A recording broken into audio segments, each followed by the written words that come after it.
I have played and completed every other Dark Souls game, and I didn't like Elden Ring. It was just like I think it was. I'm very much like a completionist, and because it was so open and there was so much, you're not even really intended to do everything, and it's too much for me. Yeah.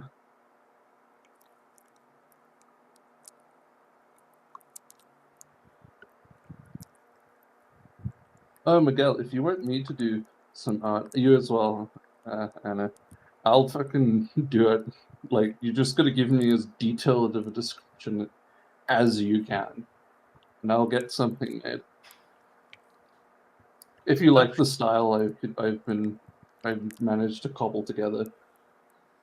I would appreciate if you share the prompts. I also use Midjourney, so I would appreciate that a lot. I can show you the style because the prompt is specific. Okay. But the thing is, I also then take it out of Midjourney, shove it in Stable Diffusion, and then continue working on it. There, Ooh, I never Lemon, tried that. camera's working. It No one is. can see you, but I know. Yeah. like I can see you because you're in the backstage. But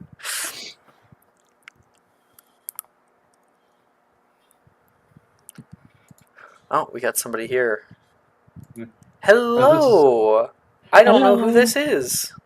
I don't think I've ever seen you here before, but it's very nice to see you. And Cat's here as well. Cat! God! You fucking traitor! No, it's fine.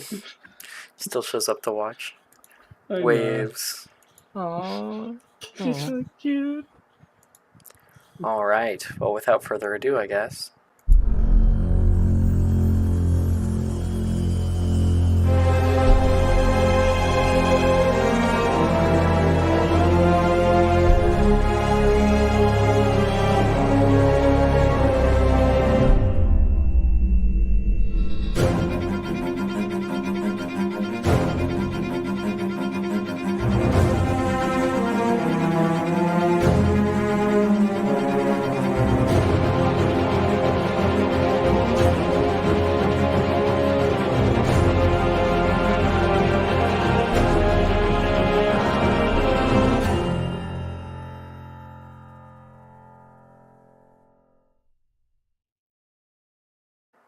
Hello and welcome back, everybody. Welcome. Gotta throw you over there. We are excited to be back for Friday mornings. It's always a fun session. Last time that we played, we got to invite a new student into Hogwarts. Anne. It was a blast playing with you last week. And it'll be a blast today. Last session, we started with a few different classes. Let's see what we got done. If I open up our grades, I'm sure I'll be able to find out. Here, go to Friday morning. Okay, so it looks like we completed Defense against the Dark Arts, and we had started Herbology. Was that really it? Yeah, Is that all we had done? it. Yep, it sure was. I guess because we had lots of fun with the We had intro and everything. introductions. We had basically an introduction session. Well, yeah, last time we were able to meet Professor Rojas, who let us try out Expelliarmus and kind of pushed us to make friends and try out different things together.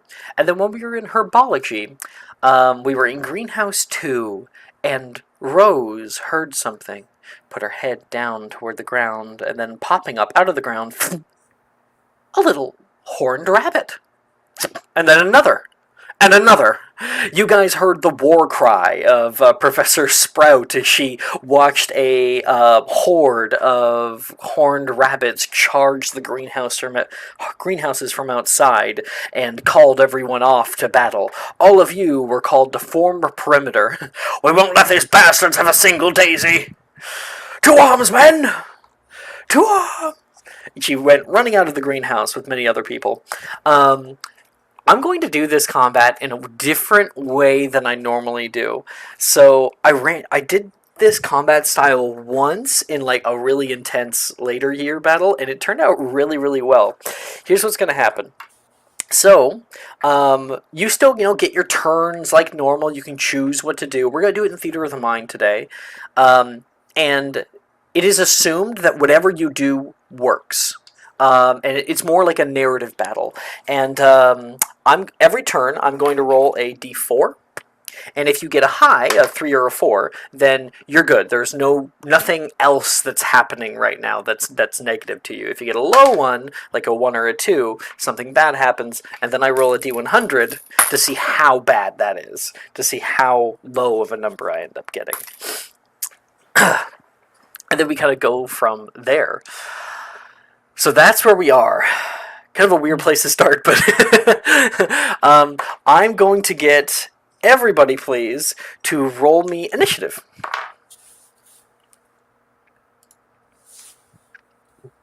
And as you could see, I threw the epic battle music, super epic battle music in the music channel. For anybody and in Twitch, you'll see that we do music just over YouTube on like a separate tab. That way anyone can listen to whatever the hell they want in the background. And that other way. Exclamation point RD20. Oh, are you doing the R exclamation point? There you go. Oh, no, that was Edgar. Need any help, Anne? No, I rolled an 8. You can also go into the website with your character and click the initiative button as well to roll it from there. That was Edgar's 8. And that was Edgar's roll, who rolled an 8. Did I not? Yeah. Yours, you accidentally did R exclamation point. But like I said, if you open up the website with /website, I recommend bookmarking it. Then you can just click initiative and roll. Sorry, guys. 1 second. Initiative. It's all good. What, is this your second session? It's fine. Yes. Okay, let's see. Where am I looking for initiative? I think it's like in the middle. Primary stats.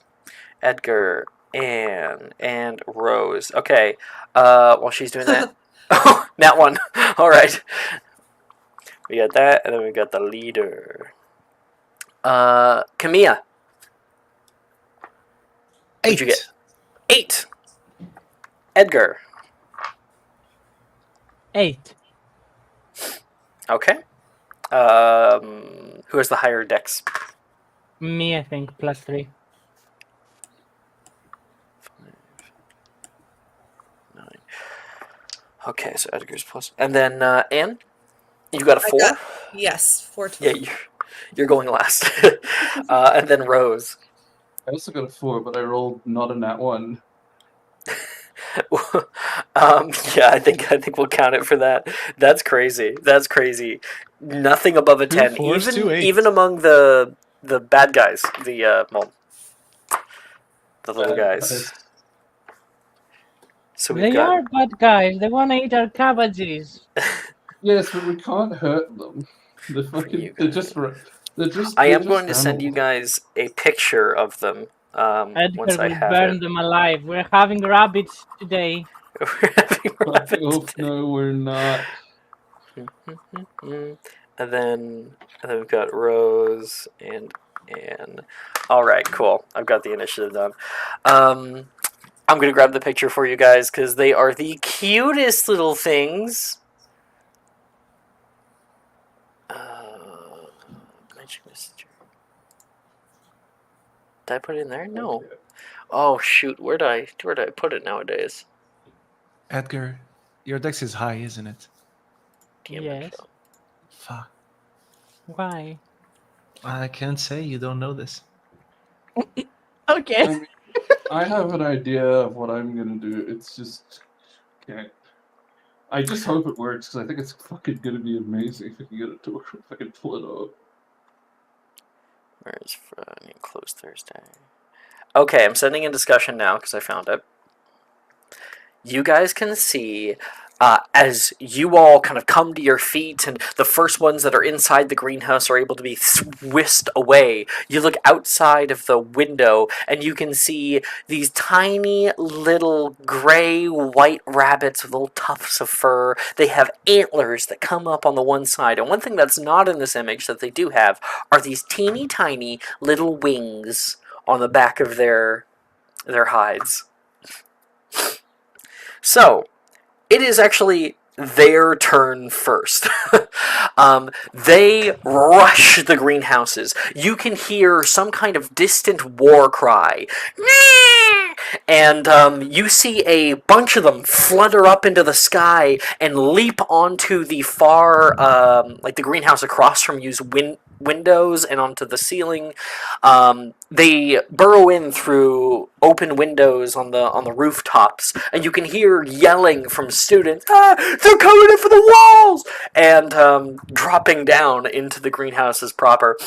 Meanwhile, other ones, they hit the ground and begin to burrow underneath. Rose, you can feel that rumbling noise, and a few of them pop out in front of you, right inside the greenhouse. There's even more that are running from the outside. I guess because it's kind of their turn. That's kind of movement. Yeah, I'll attack some people. Alright. I'm gonna attack... You know what, I'll do a random. I'll do a d4 to see who I attack. 3, that's Anne, and... Anne again! So I'll roll a different one. 2. Edgar and Anne. Okay. That's only a 9 to hit you, Edgar? It doesn't hit me. No. And Anne, that's a 21. Yeah, that hits. Which I'm going to assume. So they begin to swarm around. They leap over toward Edgar, and Edgar, what do you do to, like, bat them away? How small are they compared to Edgar? They're about this big. Okay, perfect. He literally slaps them away. You hit one so hard, Edgar, all you see is a puff of smoke. What the? Did I kill it? You're not really sure what happens. And then Anne, they also kind of swarm and leap up onto you. You are hit, which means that you were knocked prone. Ah! They hit her onto the ground, one of them grabbing onto her tie and like pulling with its teeth. Other one that's kind of kicking the side of her, while other ones start to swarm over toward your mandrakes. If they are not properly dealt with, because there is 2 swarms of them on the table, somebody's mandrake is going to be eaten. Some random students. Okay, Edgar, you're up first. Okay, perfect. So anything you do is successful, but then we'll see if there's a negative repercussion from it. Okay, I want to ask 2 questions. Mhm. Does Edgar know that if he puts them like in a jar, are they able to smash that and bury under that? Or will they If you put them in a jar. Edgar, go ahead and make a magical creatures check to see what you know about jackalopes. Okay. Magical creatures. 19. 19? Fair bit. They can apparate. So you put them in a glass jar, they're going to be gone. They can teleport. Now, these are very young ones, so they probably can only do it in very dire situations, such as when you smack the shit out of it. It disappeared and teleported elsewhere. Okay, in that case, let me see what spells I have. Give me a second. You do know, I guess with the 19, you do know they really like sugar. They really like sugar. That doesn't help me at all. I don't have anything with sugar on my inventory. They're also the natural predators of mandrakes. Okay.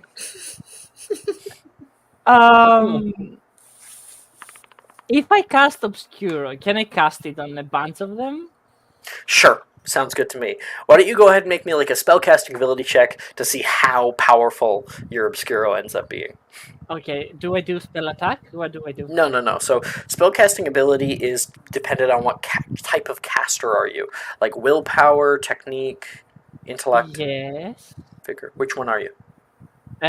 Willpower. Okay, so that's going to be a charisma check.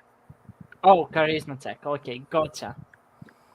Charisma Because check. you're a charisma-based caster. Hey! That's all good. It's still successful to a certain degree. Obscuro! You flick out your wand, flicking out toward them, and you can see black bands start to bind them down. A few of them have to teleport away in order to get the fucking thing off of them, leaving a black blindfold fluttering down to the ground.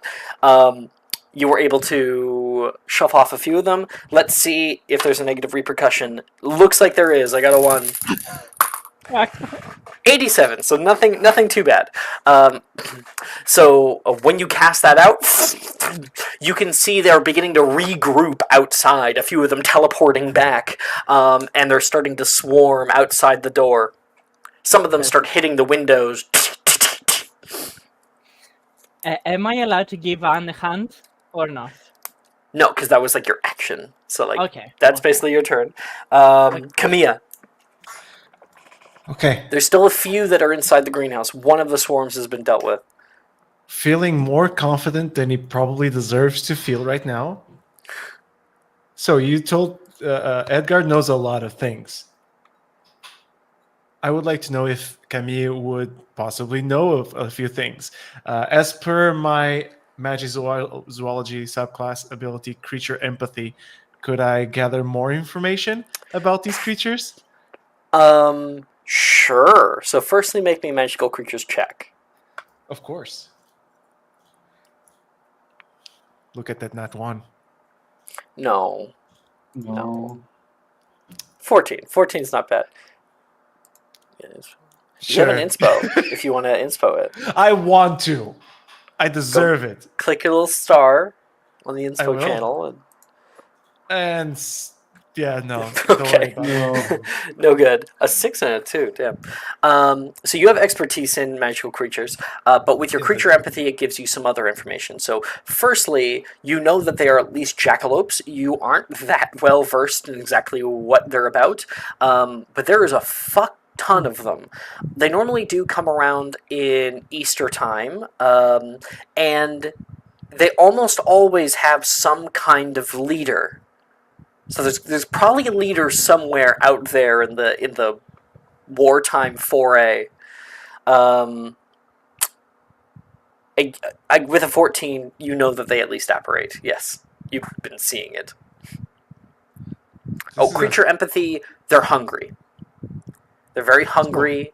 They're out for a crucial meal. piece of information. I don't know that they like sugar. No, with the you 14. don't. I'm going to look There's always for 6 the seconds leader. of interaction with other players Yeah. that you can like talk with.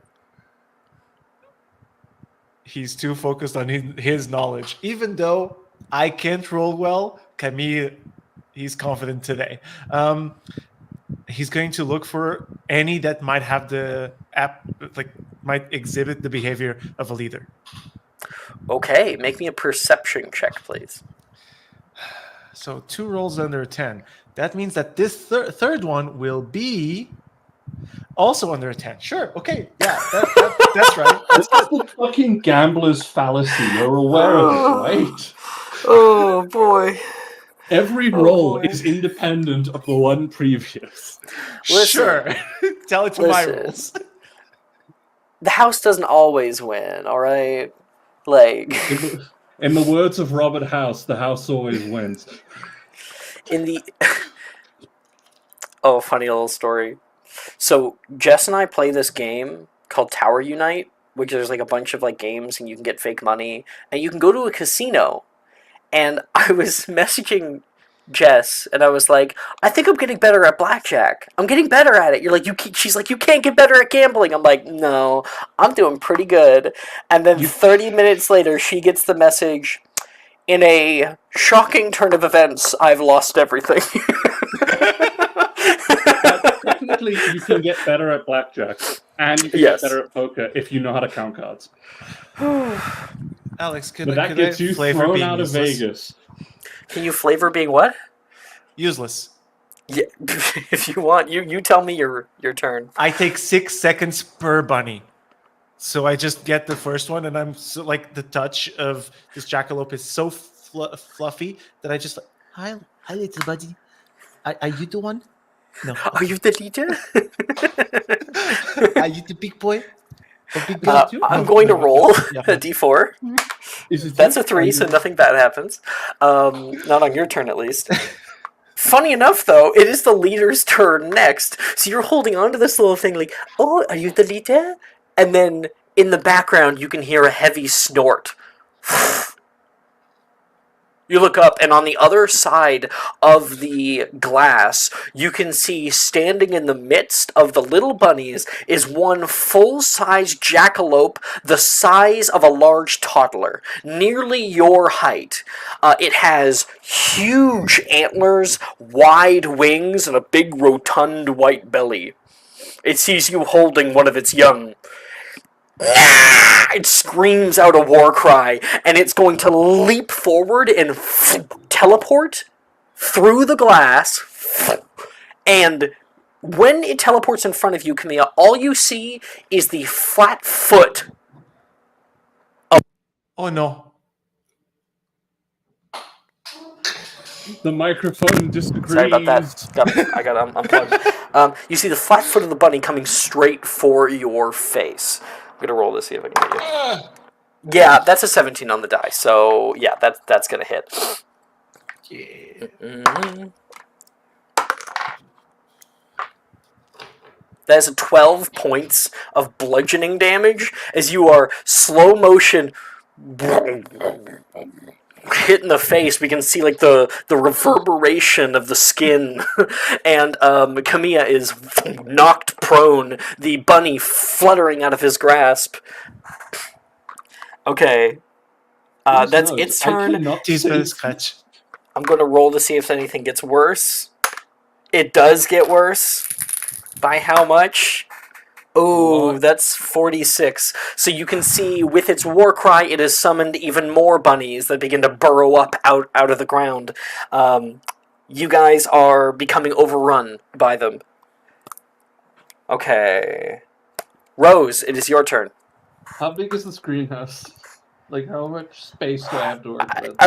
I believe it's 25 feet across by like 50 feet long or so. It's maybe 60 feet.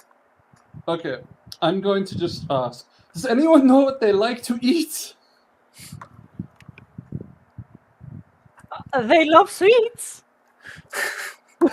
Okay, with that, I have an idea. I have a plan now, which is I want to create in my arms a massive minor illusion, just pile of, well, sweets, like really sweet things. Okay, all right. And then they'll distract them for at least a round because they'll go after it and then they'll realize it's an illusion once they go it's in through my it. arms, so I'm going to try and keep it out of their line of sight. I'm going to have them run after me, and I'm just going to whistle as a bonus action really fucking loud to get their attention, and then I'm just going to start running interference.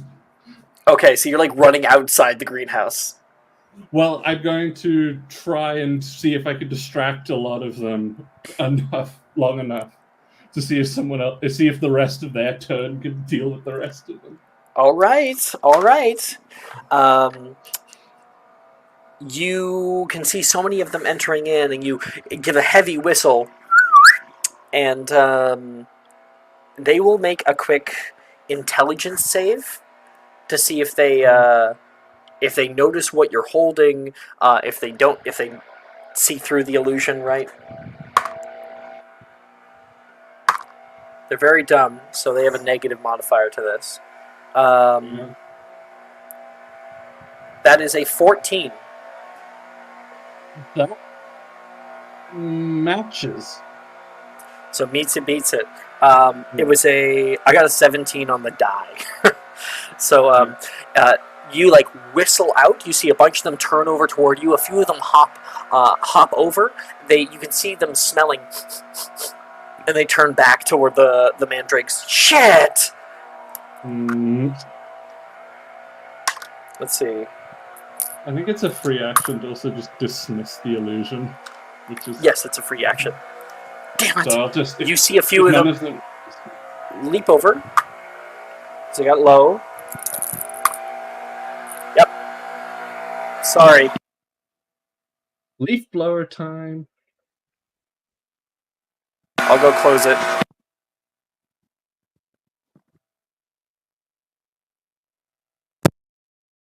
This is the best idea I I've can't had. believe I've you been thinking wanted about. Rose to die.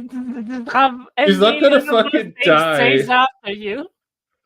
You know she's fast, right? Like she's not gonna fucking die, and I have pretty good AoE magic, and that is the point. I want them together.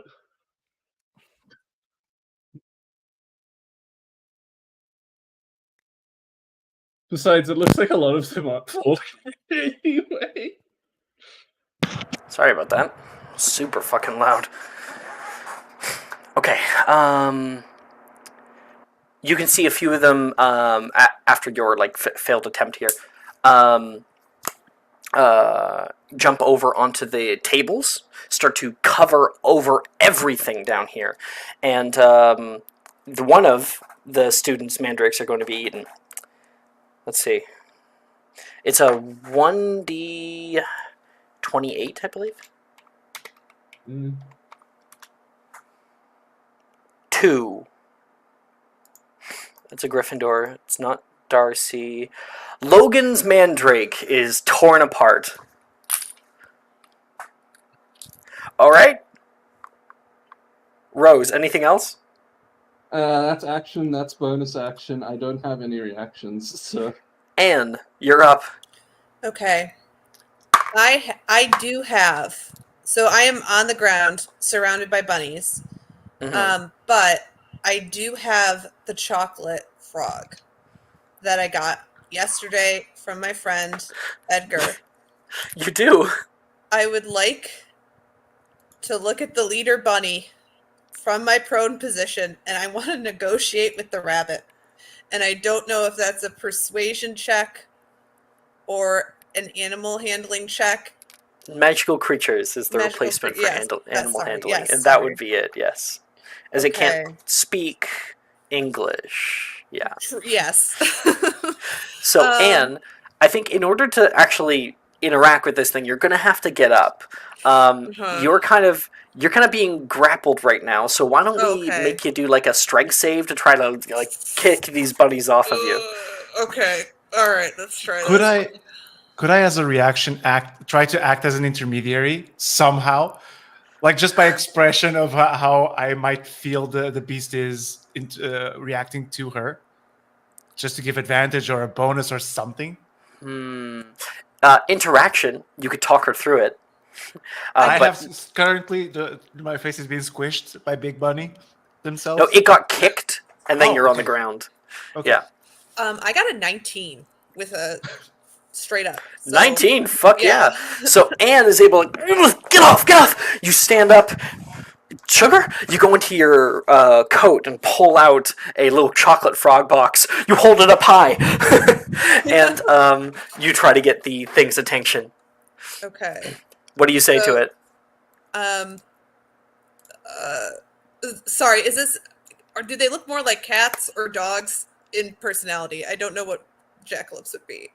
Like, huh? They're rabbits. I know, but like I'm trying to be like summoning or like, you know, whether it's I'm trying to, what's the closest equivalent? Like I guess a cat. Well, so you could yell like, "How do I get its attention?" And Camilla could tell you. How do I get its attention? Camilla. You go. Okay. And holds out the chocolate frog to the leader bunny and goes.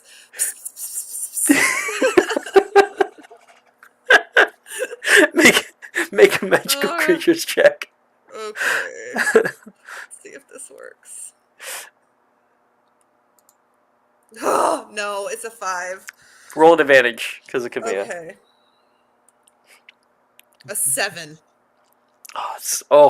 Okay, so you're like, and you can see the big head of the bunny turns over toward you. You see bright red eyes. No. Let's see. Oh no. Oh no. Why do we So you know I always rolled make like the higher low these thing? Yeah. I got a 1 okay. out of 100 Mhm. on the B100. Which is like so good. the though, worst. right? Okay. No. And you hold like the chocolate frog up high. The large leader bunny turns toward you with those bright red eyes and sniffs. And then you can see the ears kind of go back, the pupils dilate, and it leaps forward toward you. And you are then hit full force with the probably 60-pound rabbit straight on the chest, and the two of you, Anne is now gone. They both disappear in a cloud of smoke. And you are suddenly pulled through an amount of space, you suddenly feel yourself be pulled like a spaghetti strand through space and time. You find yourself reformed, and you can hear wind falling down through your ears. You are somewhere high, high up. The large jackalope leader has taken your chocolate frog, and you can see its wings as you fall. Okay. So all you guys see Anne disappear. What the fuck happened? And then you hear, about a second later, screaming from high above the greenhouse. Okay. Okay. Well. The next thing's turn is the jackalopes. They're going to attack. I guess I'll do some. No. Yeah, that means another person's mandrake is gone. Let's see. 1d28. 15. Who's 15? 1, 2.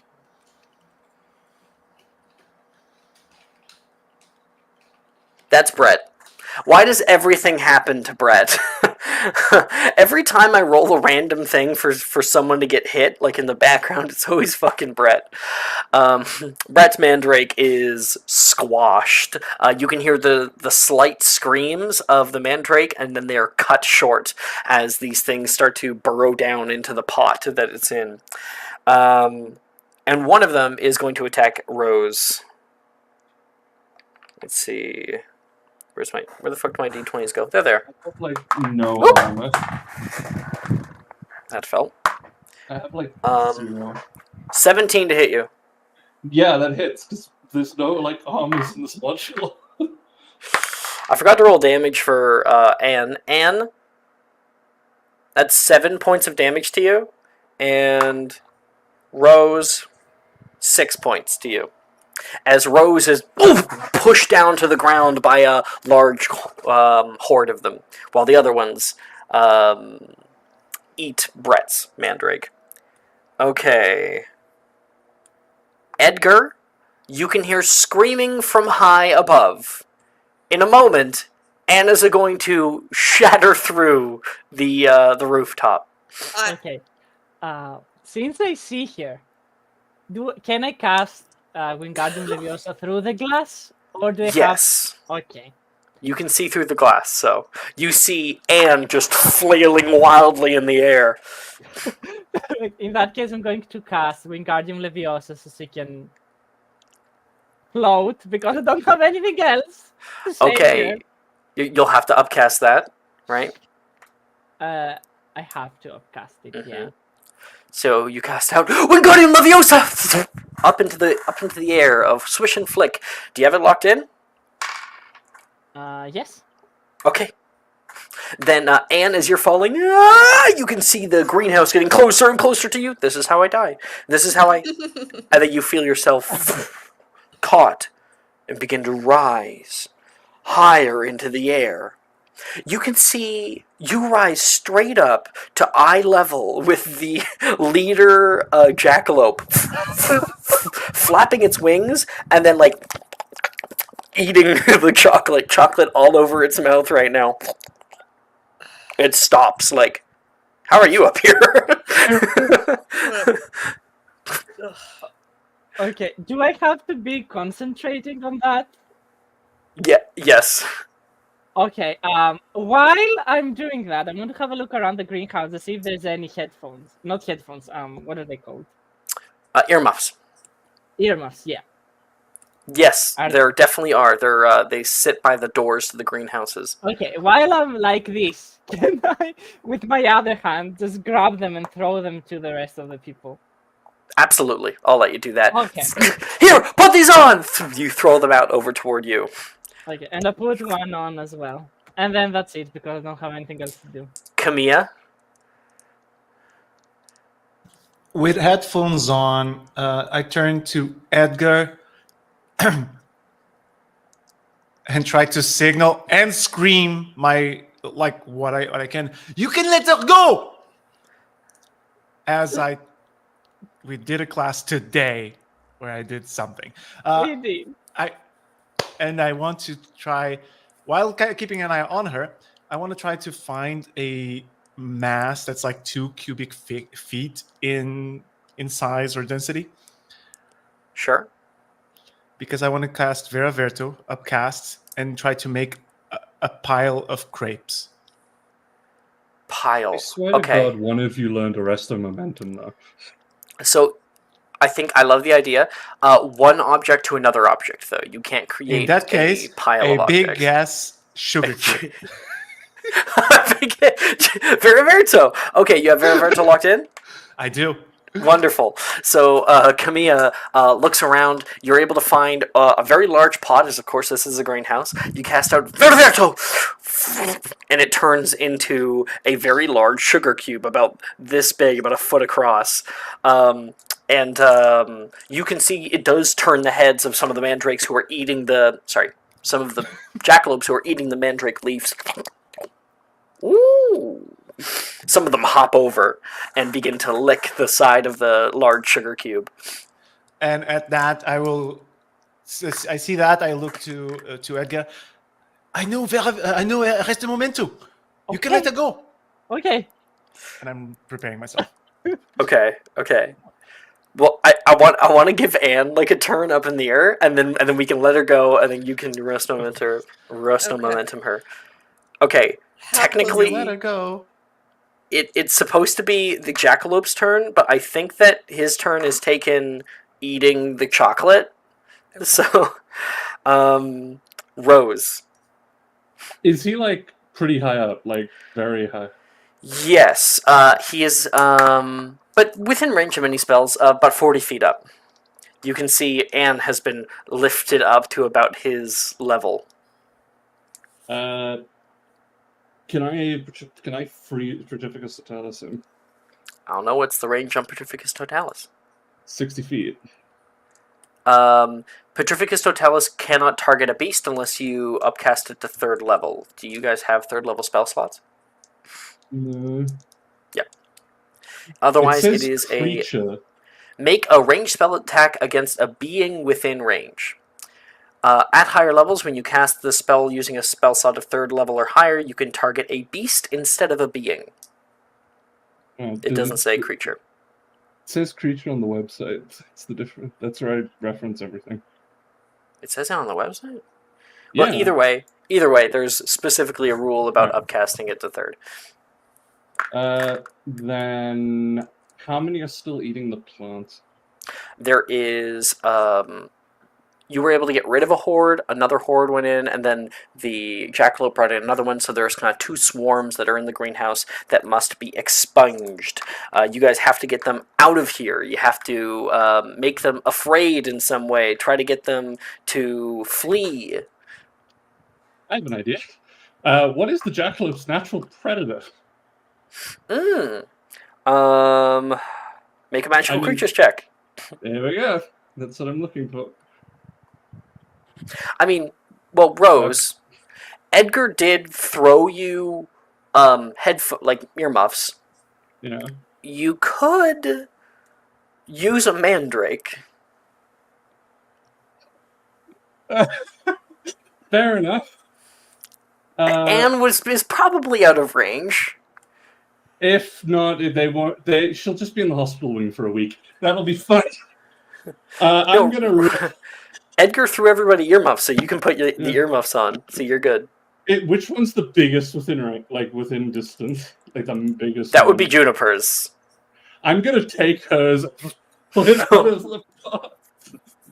Rose rushes over. Everybody, earmuffs on! You grab onto the leaves there and yank. You can see the face of this large root baby. It kind of looks like a Venus statue. That's how beautiful this thing is becoming, is growing. Very voluptuous. And it opera singer screeches out, and you can literally see the sound waves reverberating the light around you, refracting light. And you hold on to the earmuffs as much as possible because you're closest, and there is a 50-foot boom that shoots off everywhere. Little panes of glass crack, and many jackalopes begin to vibrate and disappear. They're all apparating out. A few of them just start fucking running. And Camilla, you can see one of them that becomes paralyzed and drops down to the ground on its side. And Anne, I want you to make a Constitution saving throw. I'll say at advantage because you're at the edge of the sound wave.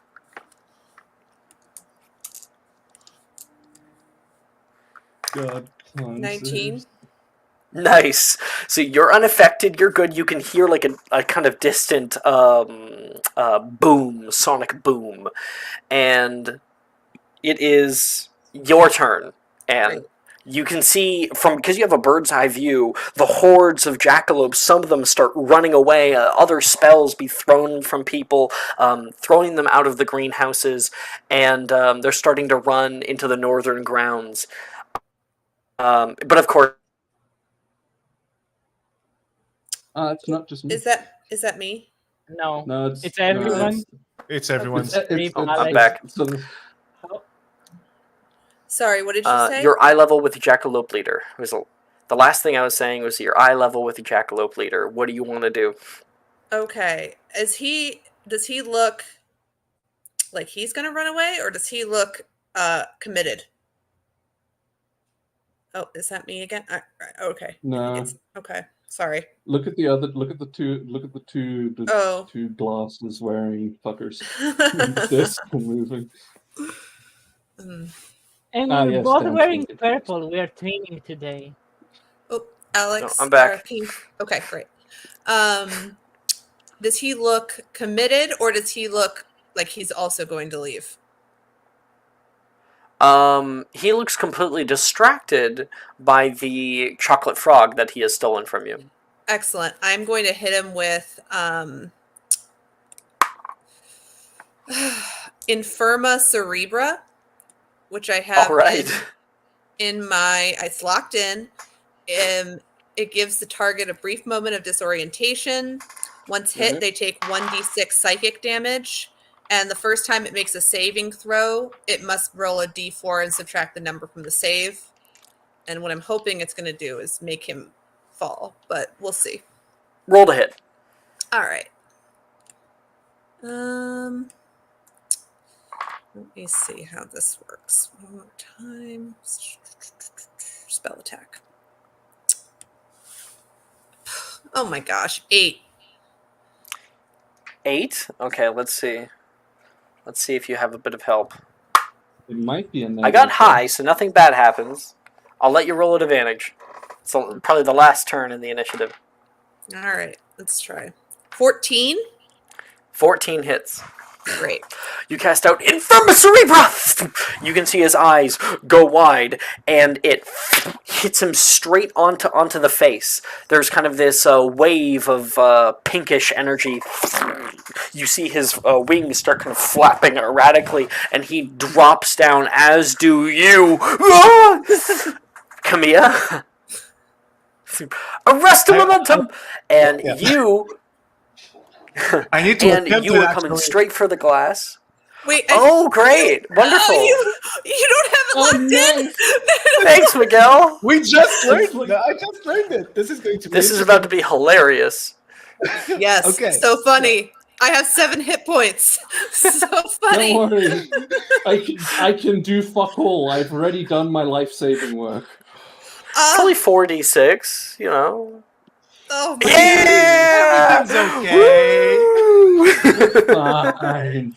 You have I've a got +7. it. Why are you worried? That's what Camilla knew that he could do it. You know, he was confident. So you cast out Arrest the Momentum, and Anna, you stop just like a foot above the glass. Oh, and then drop onto the rooftop of the greenhouse. You look to your left and you can see the jackalope leader careen down toward the ground, hit himself on the ground. A few other jackalopes turn around and screech. "Nyeh!" He looks up, very disoriented, unable to look quite straight, and then begins to run as fast and as far as he can. We kind of catch a glimpse, or at least you would be able to catch a glimpse, Anne, of the last of them leaving the greenhouse area, and Professor Sprout running after them, but heaving and panting. "That's right! You better run!"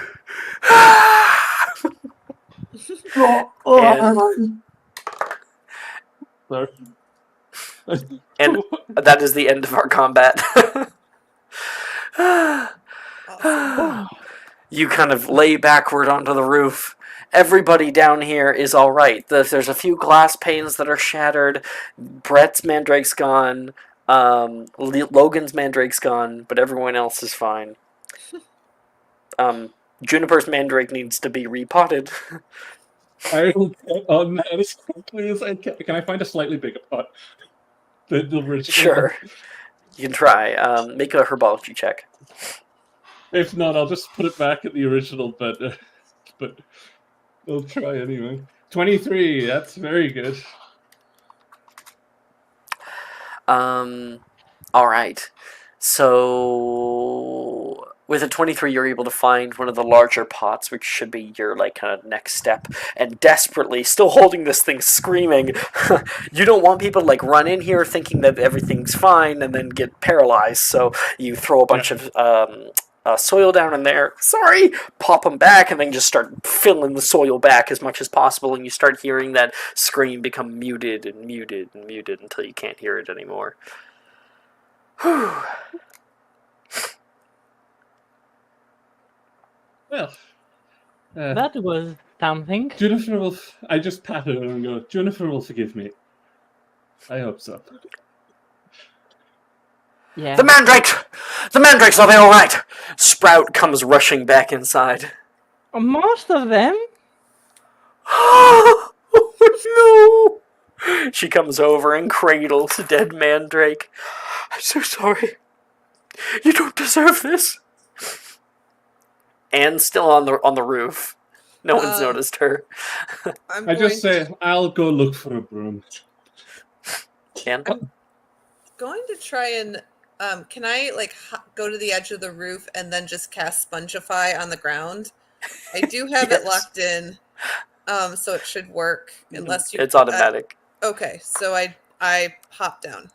So in the kind of background, where the camera is inside, you see in the background through the glass Anne fall down and then Spongify. So you hit the ground and Spongify makes it kind of bouncy. So you go boom, boom, and hit the ground without any damage. But yeah, Edgar, you turn. Oh, there she is. And as you open your eyes again from falling, you look up and can see Kamiya cradling one of the little like paralyzed jackalopes, and then putting it inside of his robe. Roberto.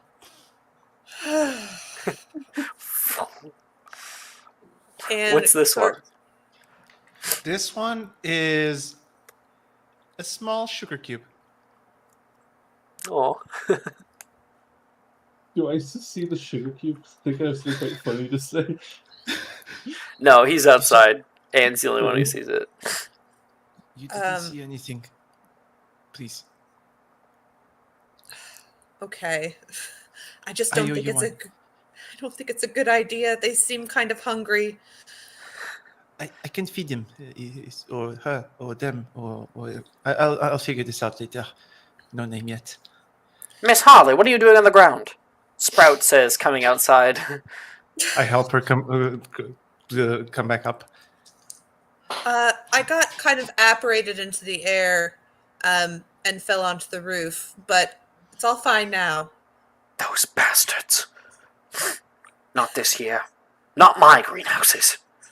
You all fought bravely. I salute you.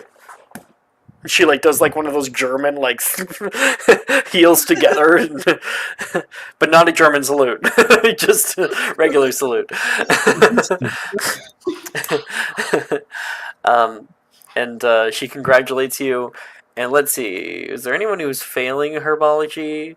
Alice was? Well, no, Alice isn't with us. Alice is gone. That's fine. Alice was failing nearly every single class. Alice is missing is actually a TTRPG. I think I've heard of it before. I've heard good things. It's mechanically, it seems to be very good. I will throw this out there. Edgar fought very bravely in particular, and we were in a group mandrake situation. So maybe, not failing, but just I think it extra credit. Definitely worthy of extra credit. 5 points to Slytherin. All right. I'm sending new music right now. Is Juniper still managed to come back yet? Yeah, she's just kind of cleaning herself off. You can see twigs that are in her hair. She's trying to pick it out of her braid. I say to her, your mandrake was very brave and very useful. You touched my mandrake? Oh, definitely not. I just said it was useful. They knocked it off the pot, so I replanted it in a much bigger pot. They knocked it off the table. She rushes over to see if it's okay. She looks really worried. Patricia! Patricia! Taking a look at it. Oh, she seems all right, for the most part. Thank you, Rose. Thank you so much. She's going to come over and give Rose a big hug. All right.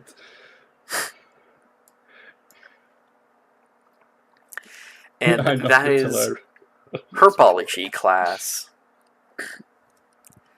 What a class that was. Yep. After herbology, we have history of magic. Good using that. Actually, this is one of the few classes I don't have anything properly written for, but Anna deserves something, so I might go to use the previous lecture from last semester. Yeah. Could I get in late? I need to go put this little sugar cube somewhere. Are you heading back to your common room or something? No, not the common room. The room that Edgar showed me. Which room is that? What's the name?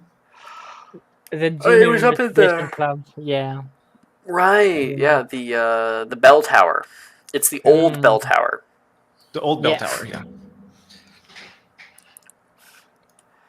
Get there. Even take care of it for a while before, make sure it's okay and it's good and it has sugar. It's when you very to a creature. Well, firstly, you would have had to upcast, which is fine to target a beast, but they are in stasis. So as long as you don't dismiss it, because you can dismiss it at any time. They are a sugar cube and nothing more. In that case, I will leave it as a sugar cube and just go to look at McDo. No eating this one. I'll be right back.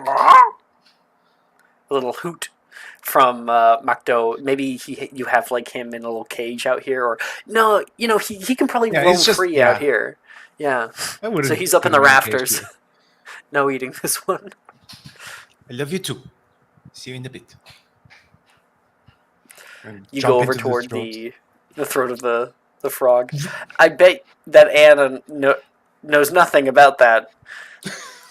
No, it sounds to me like Kamiya might have a little tiny zoo going. The starts of a little tiny zoo up in one of the old towers. Beginning of his menagerie. Okay. So yeah, Kamiya's a little bit late for History of Magic class. Rose, you're walking with Anne and Edgar up the serpentine staircase. You guys are all pretty exhausted, and Edgar looks not happy for this upcoming class, seeing as he's already tired. I'm really not looking forward to this. Just fall asleep. Trust me. I'll give in and fall asleep. I can't fall asleep. I can't fail this class. I'm already failing Transfiguration, probably. Doesn't matter. I don't think we get much of a say if we fall asleep in this one or not.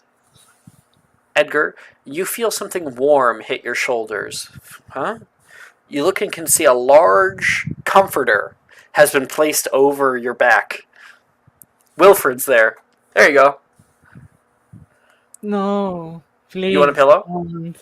No. Guys, you're gonna make me fall asleep. Can I know something. I think the spell's capable of doing it. What, Rose? I can do it. I can use minor illusion to have it sing a small little lullaby. My God, why are you trying to make Edgar fail class? Edgar's sitting, I guess we're actually in the class, so Edgar's like sitting on one of the long desks, and you're coming in.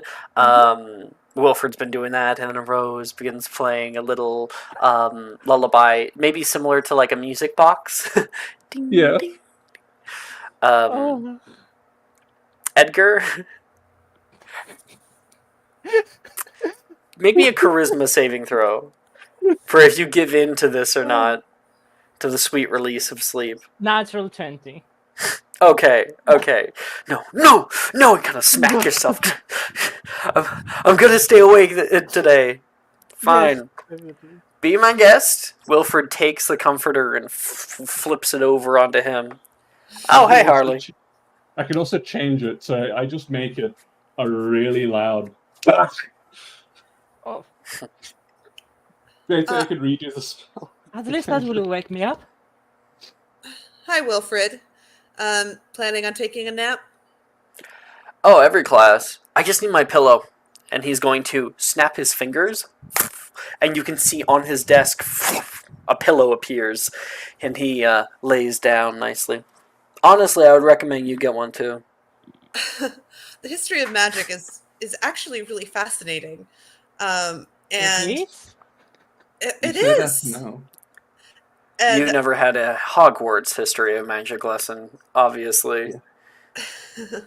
I guess not. Anne's going to look around for who seems the most interested in history of magic and go sit, presumably, in the front row. Make an insight check. All right. 24. You end up seeing Miss Janice Averden from Ravenclaw. She's straight-backed right now, not sleeping like the people in the back, and she's starting to take out her notebook, getting everything ready. She has, as a reminder for Janice, she has long, dark hair pulled off into a ponytail. She's a Ravenclaw. Okay, I'm going to go sit by Janice then, in the front row, and pull out my materials as well. Hi. Hi. You use double-lined paper? That's smart. Thanks. I see you're using the same. Janice Verdon. She puts And a hand Harley. over toward you. I take it. Nice to meet you. Been making waves. I thought I saw somebody falling from the sky last period. Yeah, I got apparated above the greenhouse by a jackalope. Well, hopefully this class will be a little bit less eventful. We're going to be talking about the International Warlock Convention today. Exciting. I love that topic. You guys can hear the bell go off. And Kamiya's still not here yet. Maybe, Kamiya, you hear the bell go. You're like, oh shit, I gotta get going. And pushing in through the far wall, and something ghostly and blue pushes into the room. You see a face. Old, long, large bags go down under the eyes. A bald head with a bit of hair that grows in tufts along the sides. A wide bow tie and a rotund body floats into the room. This is Professor Binns. Oh, here we go, Rose. Are you ready? I've got my tricks. You use yours. In the cold months around September of 1289, Kamiya, you rush in from the back. Oh, apologies, sir.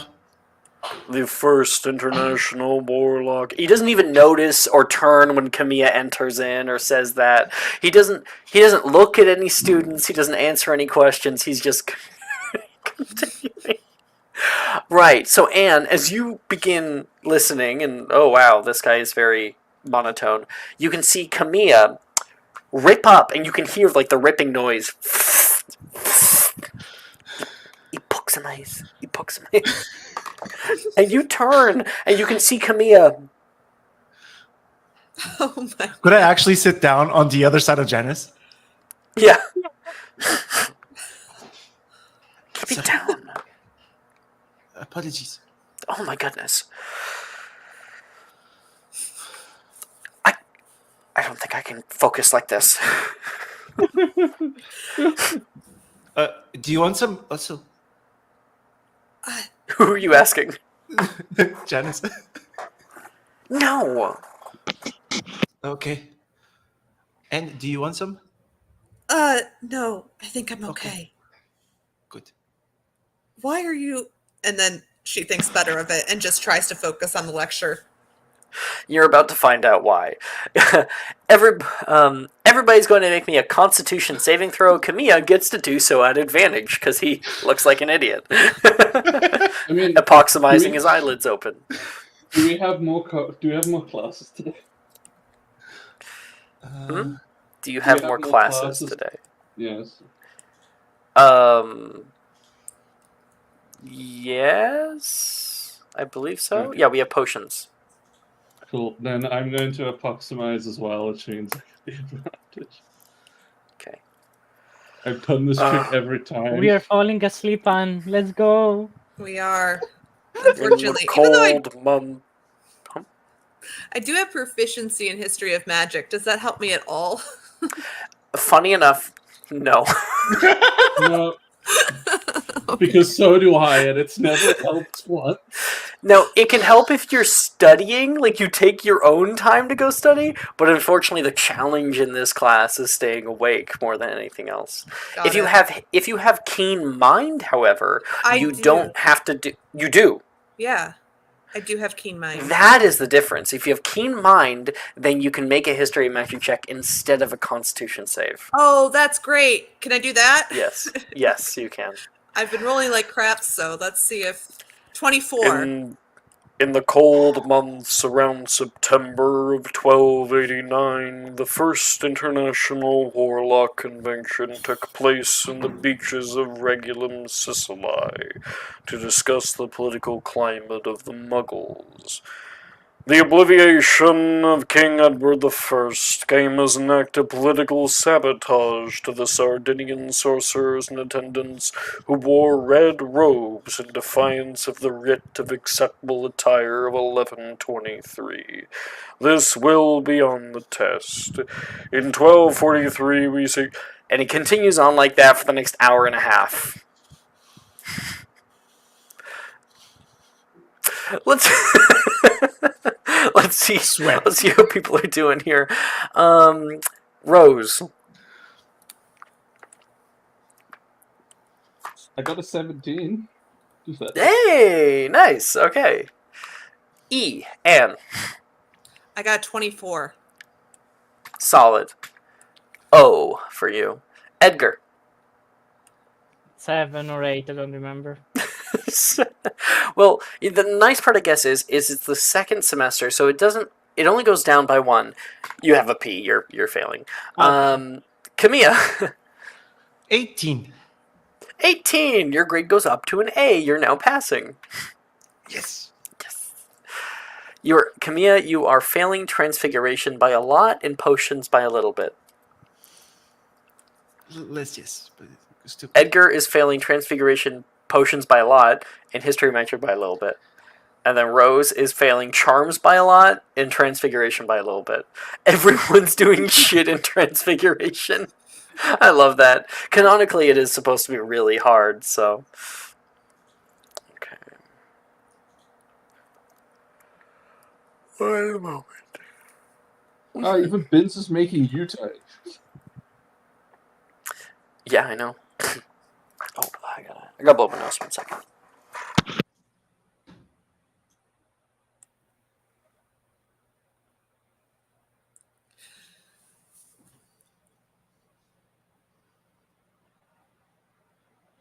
Okay, I'm back. That's History of Magic class.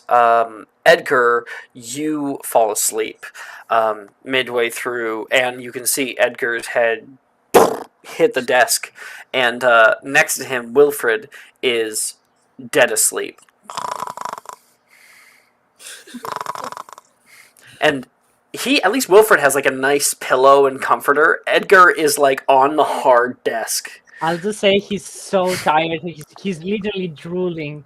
He's out of it completely. Oh, come on, that's like the best. Like, that's how I slept through most of my first year. Most of my, like, stuff. Edgar, you awaken to the bell. Oh, you look around and can see a bunch of other people starting to get their stuff ready. Wilfred's like, oh, is it over already? Oh no! I fell asleep. I'm gonna fall. Dude, it's futile. If you really want to get a good grade in this class, you just gotta have a class all to your own. Go to the library, sit down, read. Now, I don't do that, but I don't really have to worry about History of Magic. My I'm gonna stop taking this class in 4th year anyway. Is it an elective in 4th year? And you can start dropping classes in 4th year. I'm definitely dropping this one. Anne, how was your experience with Professor Binns? I think Anne is totally enraptured with the history of the warlocks and the obliviation of English kings, and she is just furiously taking notes from the moment he starts talking to the moment he stops talking. When class is over, Janice finishes up, kind of color codes a bit of her notes. Calvaria. And looks over. It really gets you to think. I mean, the Sardinian sorcerers knew what they were doing. If you actually take into account their home culture, this kind of act was nearly an act of war. I'm surprised they didn't face executions upon going home. I mean, you really have to think about the political context that they were returning to, though. It was probably, a cost-benefit of analysis that ended up happening. And she nods. You and Janice look to each other. Janice looks at you like, this girl's smart. I think she'll look you up and down. Why are you in Ravenclaw? I thought I would either end up in Ravenclaw or Slytherin. It was kind of a coin toss, but just because I'm not in Ravenclaw doesn't mean I don't love classes. Well, We should study together sometime. I normally kind of go alone. But sure, I always stay in the same place. I'm on the first floor in the library. Normally around 5th periods, I spend a little bit of time there. You'll be able to find me. Pull up a chair. Okay, I'll see you there. Cool. Janice is like, huh, someone who isn't insufferable. Janice normally hates everybody. And then she looks at the other side. What was that?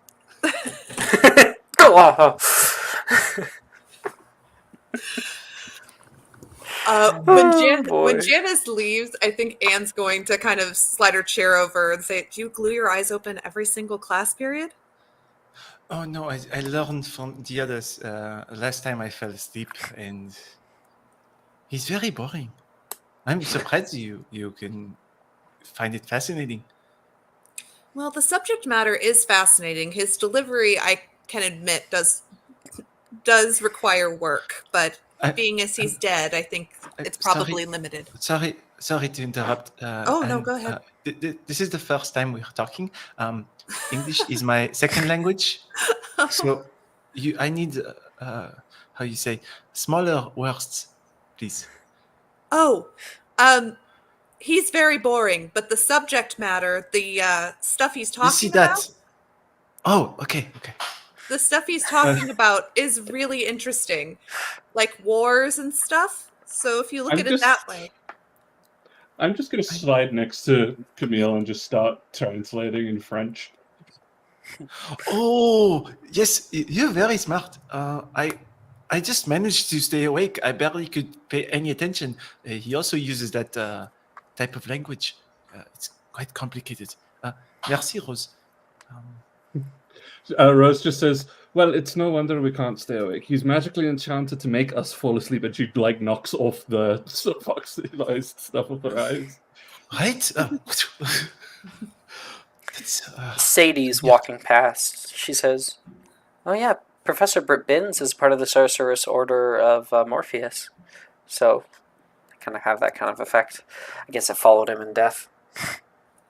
Yeah. What is the Sorceress Order of Morpheus? I don't know. You can look it up, she says with a smile. I have to head off to potions. I'll see you guys there.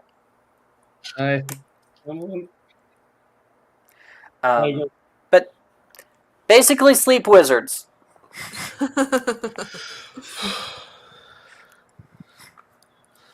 Interesting. I guess I don't know if we ever met Sadie, because we don't have a Gryffindor anymore. Sadie is in Gryffindor. She has long blonde hair. You'd be able to find her in the Gryffindor section, in the art category. I can pull her up though. This is Sadie, and this is Sadie Milne. Her father is actually a teacher here. Oh. He teaches Muggle studies.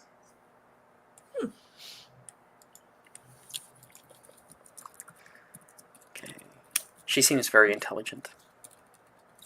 It's weird with the dreamer background. I don't get I don't get much out of him being a ghost. Potions. Our next class is potions. Moving down into the darkened dungeons, and you take a turn off into the northern dungeons. Go down a coiling staircase, and off on your right, you can feel the humidity before you see the open door. Multiple students are already heading in, and a large rotund man with a ascot and a long formal robe is up at the front, just finishing up one of his brews.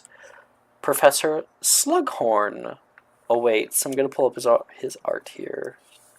We actually don't have art of Professor Binns. Maybe one day. I don't know. You do. There you I've go. seen it. This is Professor Slughorn. Ah, you all found your way here, all right. Hi, Professor. And Anne's going to go try and sit near the front. Miss Harley, very good to see you in here, girl. I'm happy that you'll found your way here. Whenever the people come here for their first year, people tend to get lost. Isn't that right, Mr. Edgar? Huh? Right. Not me, of course. Not me. Right, Professor? I will. Today's going to be an open period. You can try out any potion that we have in our textbooks, and I will be grading them based on time it takes, as well as quality. Are we going to work in teams again this time, Professor? Or Not today, unfortunately, but if you want a bit of help, you can. Just don't end up neglecting your own potion. of course not, Professor. Thank you. Good luck, Miss Harley.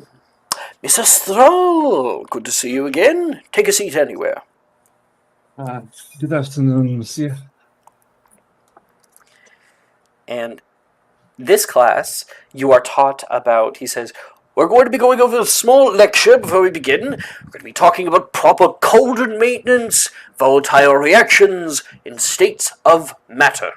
And everyone gets to pick a potion to make from the potion list. So if I go on a Friday morning, I'll send a little link so you can find it easy. Potions. There you go. So you want to go from the third year, first or second year potions. You can choose from that list. In the first year potions, you have Antidote of Common Poisons, Blemish Blitzer, Confusion Concoction, Forgetfulness Potion, Herbicide Potion. In second year, you have Doxycide, Dreamless Sleep Potion, Elixir to Induce Euphoria, Sleeping Draught, and Swelling Solution. Okay. Oh, And I guess the. Do you want the document I use that explains what they say, what they do? sure. I guess how does grading work in potions? Are we just making checks or Yeah, we Yeah. just make Okay. a check. got it? Could you share that I'll- in the discussion, Rose? Yeah, it's basically the DM's guide for this module and it has what the potions Oh. actually do. Okay. Is it the one like for wizards and Yeah, it is. What's- It's their DM's. It's called the Headmaster's Guide, but Yeah. it has a lot of the stuff that is kind of important, like what the actual effects of potions are, and I've been using that to Thank you. know what they do. I'll look at the potions then. Holy, It has like There's no a lot. story in it. It is literally purely mechanical, incredible. Okay. Am I back? and there's a lot of stuff that isn't used here. Awesome. I'm back. Hello, Yes. back. Hi. I'm Dad. Sorry. If you guys have any questions about any potions, I can tell you all about them. Okay. I guess how does so we're just making a potions check to I guess create Yes. whatever we want to create. Okay. And does it Yeah. matter if we choose from Anne's perspective, does the grading matter like if we choose from a first year, is it an easier check to do a No. first year? Okay, got it. So it's Not necessarily, totally no. neutral. Got it. Okay. Yep. All right, cool. Is this the last class of today? Or do we still have Yes, two it more? is. Cool. Quick question. What's Edgar's grade at the moment? Because I want to see if I'll use the inspiration or not. D. He's not gonna use. He's gonna fail either way. Okay. I know what I want to do at least, if that helps. Okay, Rose. I want to make an elixir to induce euphoria. Love that potion. I just Okay, want my the elixir to antidepressant. induce euphoria. What did you roll? Did you roll anything yet? I'm about to. I want to see if I get a. I naturally crit. Fuck. I'm trying to You use crit? that now. I crit. I didn't use my crit. I still have that fucking thing. We'll do a free period. We'll do a free period today. So Okay, so that's an O, and 5 points to Yeah. Ravenclaw. Boom, boom. Can I And that explain is a little... superior elixir to induce euphoria, Rose. So when you drink this potion, your emotions are overpowered by a sudden inexplicable happiness with the side effects of spontaneous singing and nose tweaking. You gain immunity to psychic damage for 1 hour. For the duration, you automatically fail stealth, intimidation, and deception checks, and it lasts for 1 day, not 1 hour. 24 hours. Can I say a little cheeky thing that Rose does to get that? She plucks out one of her hairs and mixes it in with their ingredients. Yeah, that would work. You see, like, Vila I mean, it hair is wouldn't like work. a part of it. It obviously wouldn't work all the time, obviously, but she's just being clever. Fresh ingredient. Professor Slughorn comes by.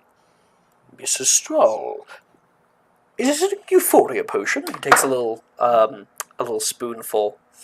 And he goes, we Looks can at it. see. You see that right there? That slight sparkle, the shimmer at the top of the water.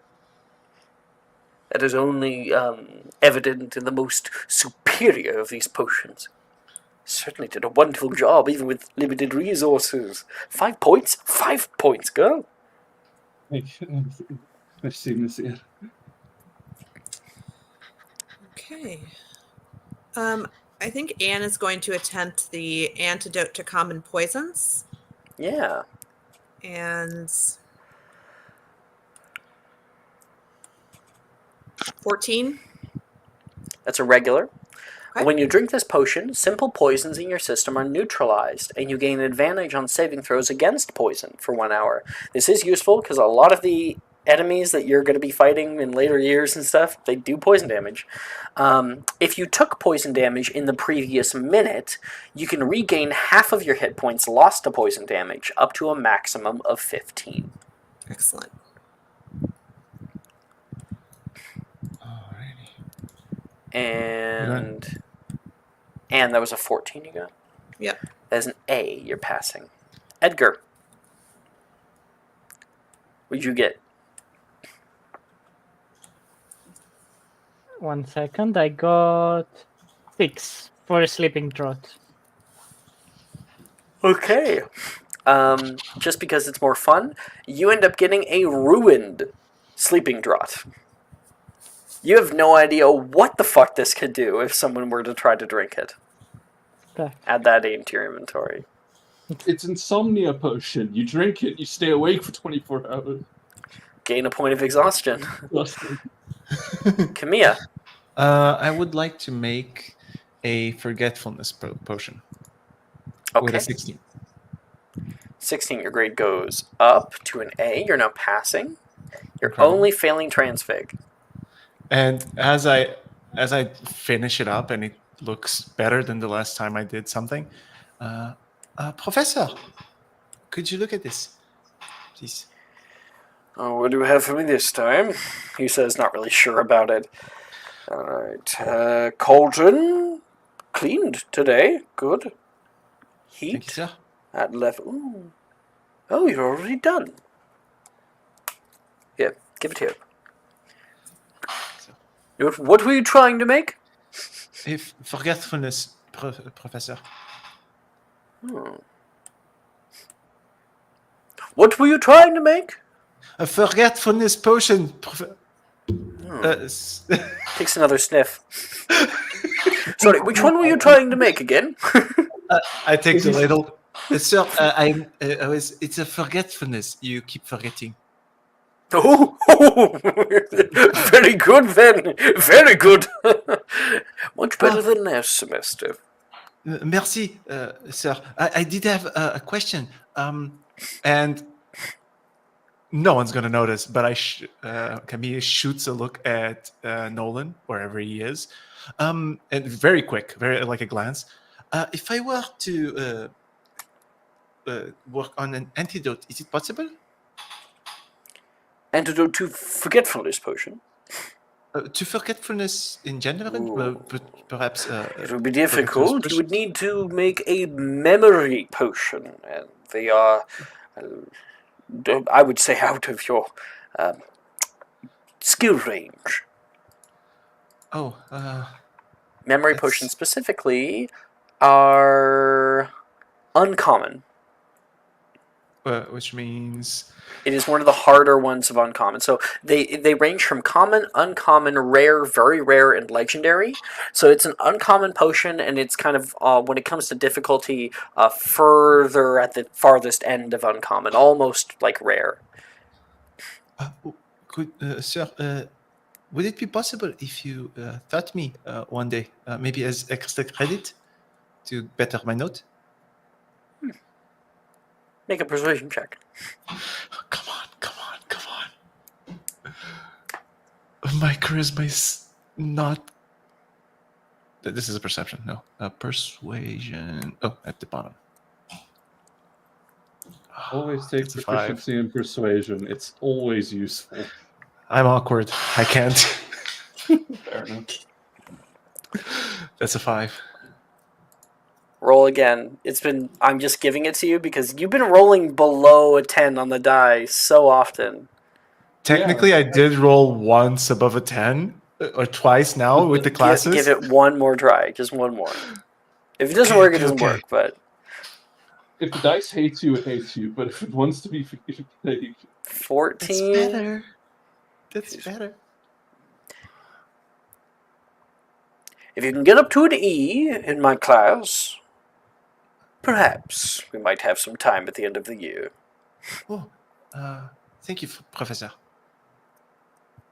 He nods and continues walking around the way, trying to see what people are making. And the forgetfulness potion, you made... What did you roll on the die again? It's 16. 16. On the so die, that's 12. Oh, I didn't mean on the die. I meant total. That's my bad. Forgetfulness potion, you get a regular one. When you drink this potion, you forget everything you perceived in the last minute and won't be able to remember anything you perceive for the next 10 minutes. Wait! So, I don't know how this influences it or not, but I do have the recipe for a memory potion. You do? You can attempt it, even without Professor Slughorn's help. Okay. Good to know. Can I do it now? No, I couldn't do it now. Not right now, but yeah. Merci. All right. You could give it to me on a 20 day, and I could do it. We come upon the end of day. The 5th period comes close, and the sun begins to hang low on the horizon. You all go off and get some dinner, and the castle itself is bathed in an amber hue. It's warm right now. Easter is close at hand, and there's a few times, Camilla, that you can see little jackalopes running along the halls here and there. They're roaming the castle like vermin. He'll chase one. You're like, oh, come back, little buddy. You go around the corner and it's already gone. Damn it. They're so difficult to catch because they can apparate. Okay, the next one I'm going to call to it fast. Maybe. Let's see. What else can apparate? Deer quills, I know. Deary calls can apparate, and obviously house elves. Yeah.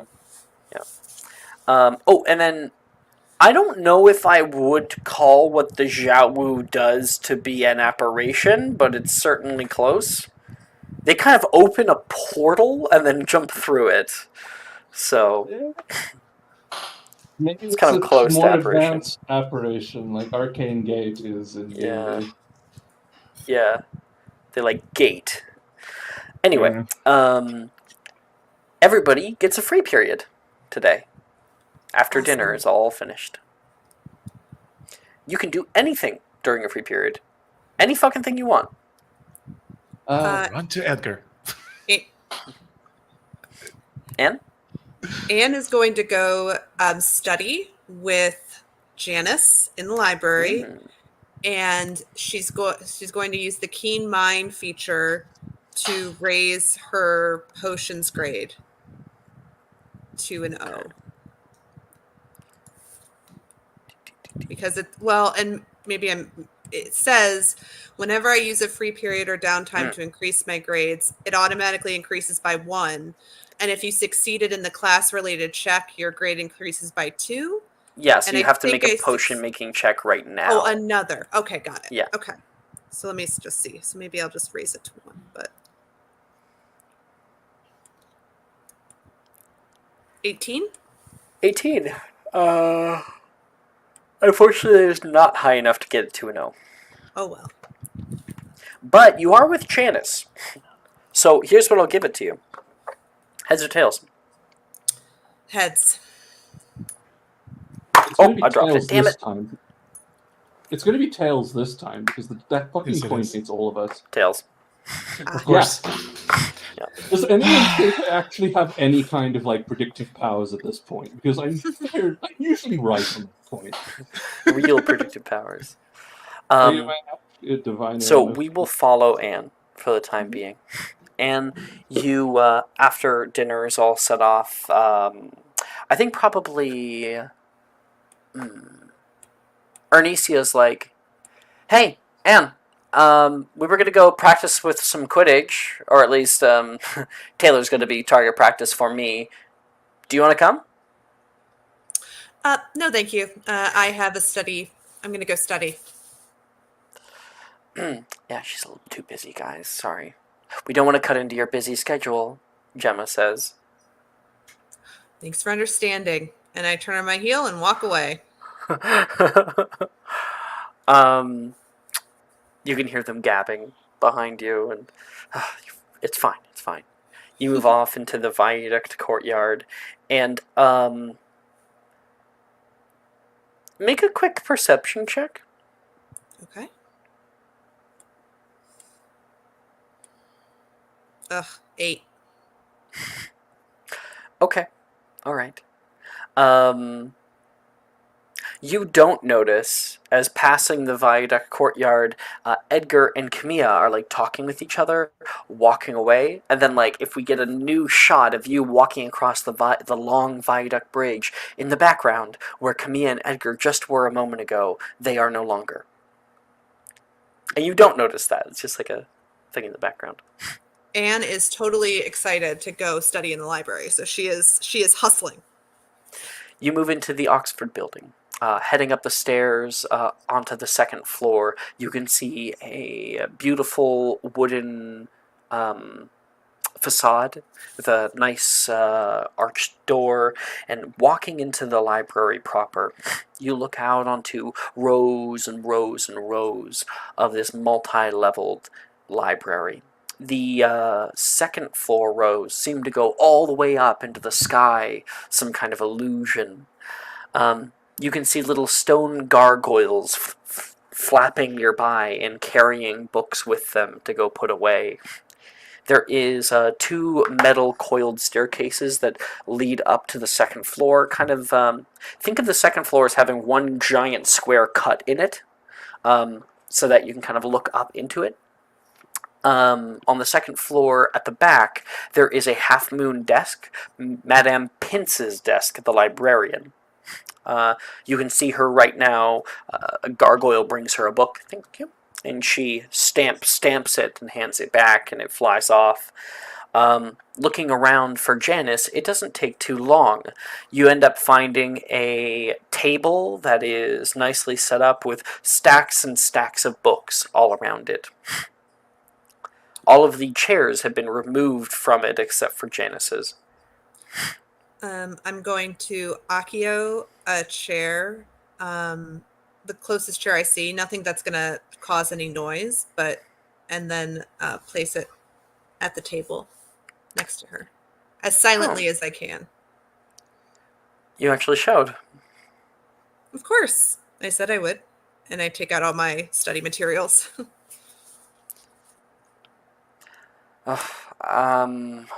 I guess I'll move some space for you.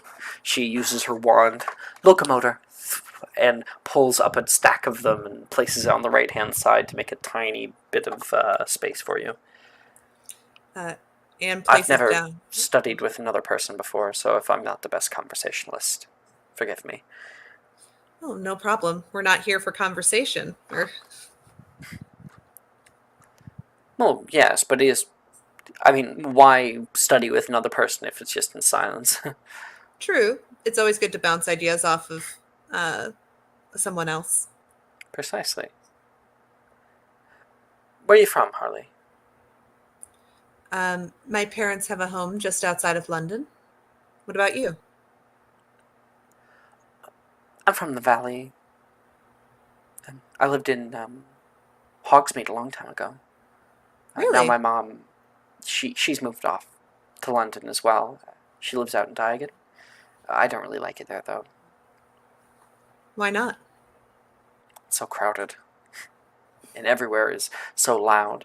And if you go off into Muggle London, there's those big metal things, and man, do they ever honk a lot. Yeah, cars can be pretty jarring. But, it's always good to go into the city from time to time. Muggles live very differently from us, so it's just interesting to study them. I've been trying to get one of those capacious extremist bags from Stone Packers. It's gonna be so much nicer to be able actually to carry this stuff with me. She points to the books, but they're very expensive. Um, where can you purchase one of those? I'd be interested in getting one for myself too. I am so limited in the number of books I can carry. Have you not been to Diagon Alley? No, um, with my parents, but they always have a list. They're pretty efficient. So I didn't see There's one of only one those. place, really. Stone Packers magical bags. Oh, They create plenty of different kinds. I've seen duffel bags up there, side satchels, even just recently. I think that they're coming out with mansions, doorways. wow. Uh, That's Amazing the kind of magic that they're able to wield. Creating demi-planes like that is something that's beyond me for now. But not for long. it'd be kind of amazing to create one of those while we're still at school. Plenty of people do, but normally it's the upper years. I think it's a fairly complex spell. If anyone would know it, it'd be Professor Flitwick. He's the charms teacher. I am really looking forward to Charms. I actually think I love all of our classes, but that's the one I think I'll probably be best in. I find that that he lets the least amount of chaos happen in class. There's still a bit of fun that goes on for most students, so. Because I think that when classes like History of Magic, some people end up getting a little bit antsy. I've seen Wilfred try to get the teacher's attention by dancing on the desk. It's when there's not enough engagement going on for these kids, they'll make up their own kind of fun, and that's very destructive. It really is, and distracting. It is impressive what kind of magic they can produce, but it never seems like it's pointed in the right direction. We'll just give it a few years. We'll outpace them pretty easily. What are you studying today? I'm doing Transfiguration personally. I'm doing potions. I started not on a great foot there, so I'm trying to study up. Well, how about I quiz you on potions, and you quiz me, and she grabs some cue cards and hands them to you on Transfig. Perfect. Sounds good. And the two of you work together, and Excellent. you're able to raise your potion grade. Awesome. I just want to say they are so adorable. She's like, what is considered the universal solvent? Stuff like that. Awesome. Water? Oh. No, flopperworm mucus. Water can't dissolve everything. It's true. Flubberworm mucus is the ultimate dissolvent. I'll remember that going forward. I'm just imagining McGonagall operating it again. Fuck's sakes! Bones! So that is Anne's free period. Rose, what are you doing? there's a handful of things I actually really want to do, but I'm trying to pick between a handful.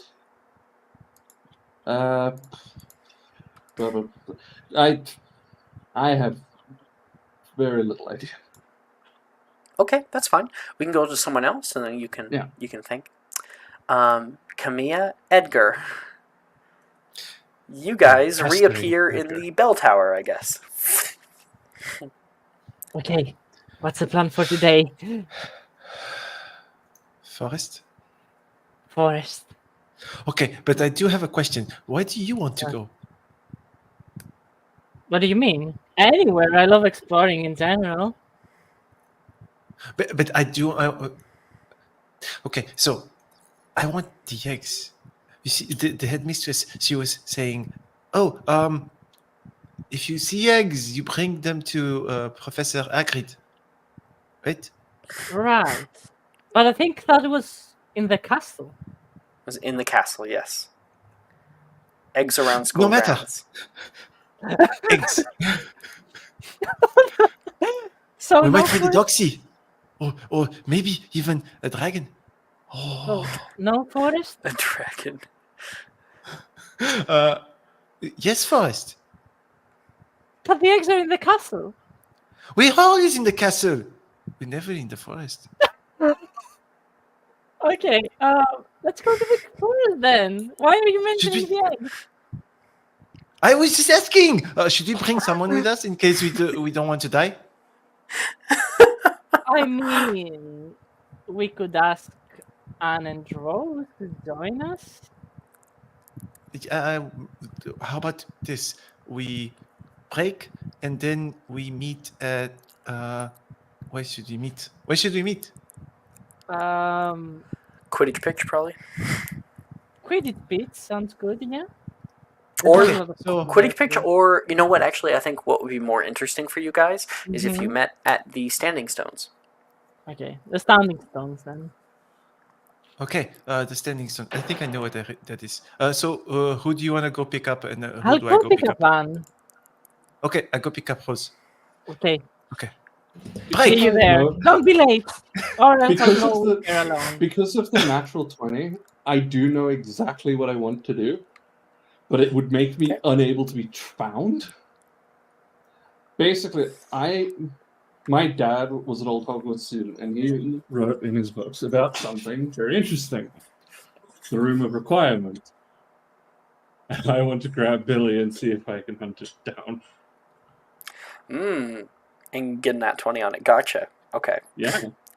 So, I would still love a little scene of you probably turning down Edgar, because he probably would end up finding you. But anyway, Camille, I think. No? okay. Yeah, I will go around Hogwarts saying Accio Rose's coat, like we did with Nolan. Let me just show you guys one thing. Rather than getting to it, we're gonna show this in a second here. Okay, so Camilla, Accio Rose's coat, Accio Rose's coat, and then you can hear this slight yelp, like whoa, as your coat, Rose, gets pulled, yanked, taut back toward the stairs. Camilla, you look up the coiling serpentine staircase, and you can see up on the third floor, Rose and Billy are walking around. Rose, attends. She's gonna start cursing at you in French because you almost pulled her down the stairs. I mastered arrest momentum. You'll be fine. Don't worry. Oh no! You arrest momentum. A spell that definitely pulls them close. Oh yes. Don't worry. So, me and Edgar are going to do something stupid. You want to come? I'm not saving you this time. Go get yourselves killed. Wouldn't you feel bad Please if don't if do you die? anything too badly, Camille, Billy says. I don't want to see you get hurt. Oh Yeah. no! I'm just embracing the how you say Hogwarts spirit. I don't feel like losing house points right now, especially this close to the end of the year. Ooh, what if I? No. You're right. Just So don't you do should anything stay here. that's going to get you hurt, and don't do anything that's going to get you expelled. You're right. So we should be extra sneaky, is what you're saying? Good. Your spot is Wilfred. Just No, don't go. No. If you're- immediately self-conscious. Rose No. just says, if you end up in the hospital wing, I'm going to break both your legs so that you don't end up in the hospital wing again. But it's important, Rose. And he's almost pouting. You remember, and kind of glancing at Billy, glancing at you. You remember when we went looking for Nolan? Yes. This time, no one will be in danger. It would be just exploring, and we could just run away if things don't look good. Rose just says, I don't know if Billy can speak fluent French, but Rose is basically just going to start speaking to you in French, saying, I Yeah. can't do that again, not for a while. And also, Okay. I want to spend time with her. I've been kind of avoiding her for a bit. Oh, I've been, well, What I did you haven't say? been able... Billy says, nervous. all right. It can be a bit rude. No, I fully understand. Are you sure? I've been, as she's back doing this, she says, we've been so busy preparing for our final grades. I haven't had much time to spend with her, and I kind of want to. We're doing Back a to little bit of French. exploring on our own. If you want to join us, Camille, you can, but I don't want to be rude. That's a good idea, Billy. Back to French. What if we invite her? And she also comes. Rose then says, I'm not putting her in danger. And if you want to do something stupid, you're doing it without me today. All right. I'm gonna go find Wilfred. Good luck. Stay safe. Interestingly, because it's a funny you. little quirk, Rose kind of slips up because she's a little annoyed and says, I'm not putting my Sherry in danger. My shitty. Oh, Yeah. I understand. Fully in French also. Yeah. All right. Okay, so that's that. And then Edgar, searching around, make me an investigation check to see if you can find Anne. Okay. Investigation. I have proficiency in that, so please. Yes, dirty 20. So dirty.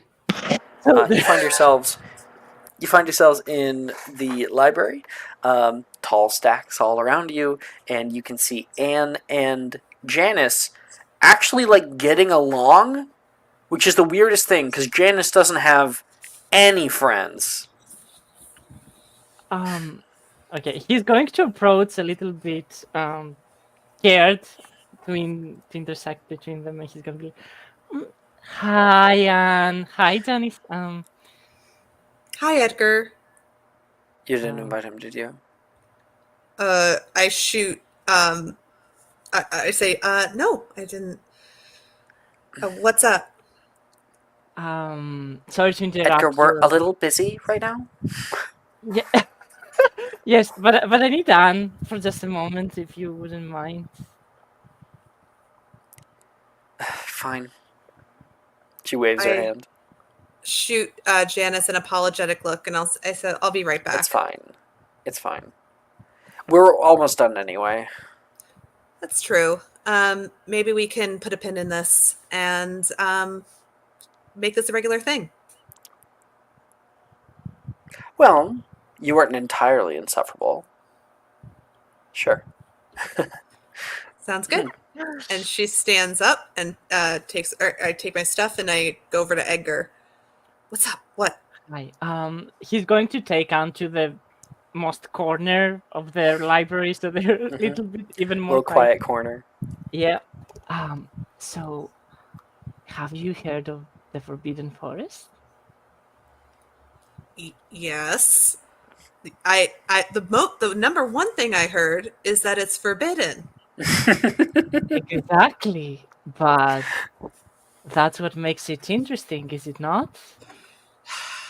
Academically, yes. Why are you bringing it up? Me and Camille might be going there today. Is this about, and I look around to make sure no one's listening, is this about his animal thing? He has, how many No. jackalopes has he got at this point? What? He got jackalope? I mean, he doesn't, anyway, that's not the point. Shush. You didn't hear that. Either way, what is he, what are you trying to do? It's part of our club activity. What club activity? We have this club, and it's called the Junior Investigators Club. I haven't heard of that club. Is that an officially sanctioned club? Of course not. You think they would allow us to go around exploring? No, I don't. Which is why I'm asking these questions. No, it's not. But I created it first year with Rin, and Camille is part of that. And you can become part of that if you'd like. Our goal is pretty much exploring the castle and the forest, and then reporting anything interesting we find. It's just fun. It's not going to be dangerous. Has it ever been dangerous before? Of course not. And he's lying. So do you want me to roll Can I the do an deception? insight check? Yeah, make a deception check, Edgar. Contested insight. 24. 21. Oh. 24. Oh, nice. You look at Edgar. Okay. Who's in? He's saying that nothing happened before, and he seems to be trustworthy. Okay. I say, okay, as long as I don't get in trouble. I don't want to get a detention or anything like that. We're not going to get in trouble because we're not going to get caught. Right? Oh, come on. It's going to be fun. Who else is in the club? I ask. Rin and Camille. Okay. Is Rose in the club? I didn't invite her. I haven't told her anything else. This seems a little too much by the book.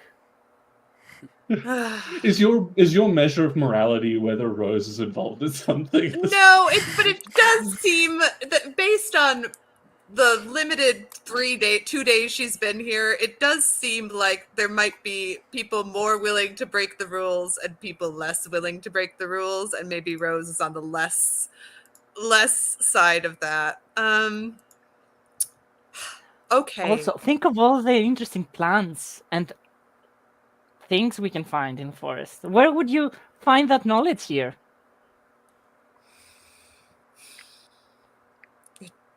I don't know. When are you guys going? Soon. We are meeting by the... Where are we meeting? I forgot. Standing stones. By the standing stones. I can lead you there.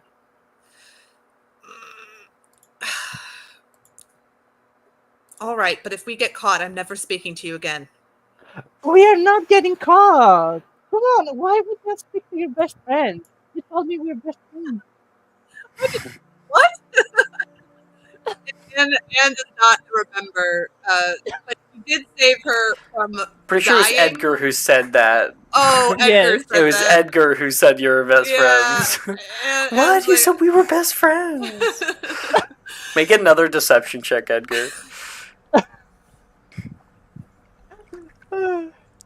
Roll for gaslighting. Yeah. Natural 20. Fuck yes. Oh, I got a Successful gaslighting. Damn it. I got a 22, but I guess whatever. Well, that just makes it even more convincing. You are pretty Right. confident in your abilities. Oh, maybe I did say that. All right, well,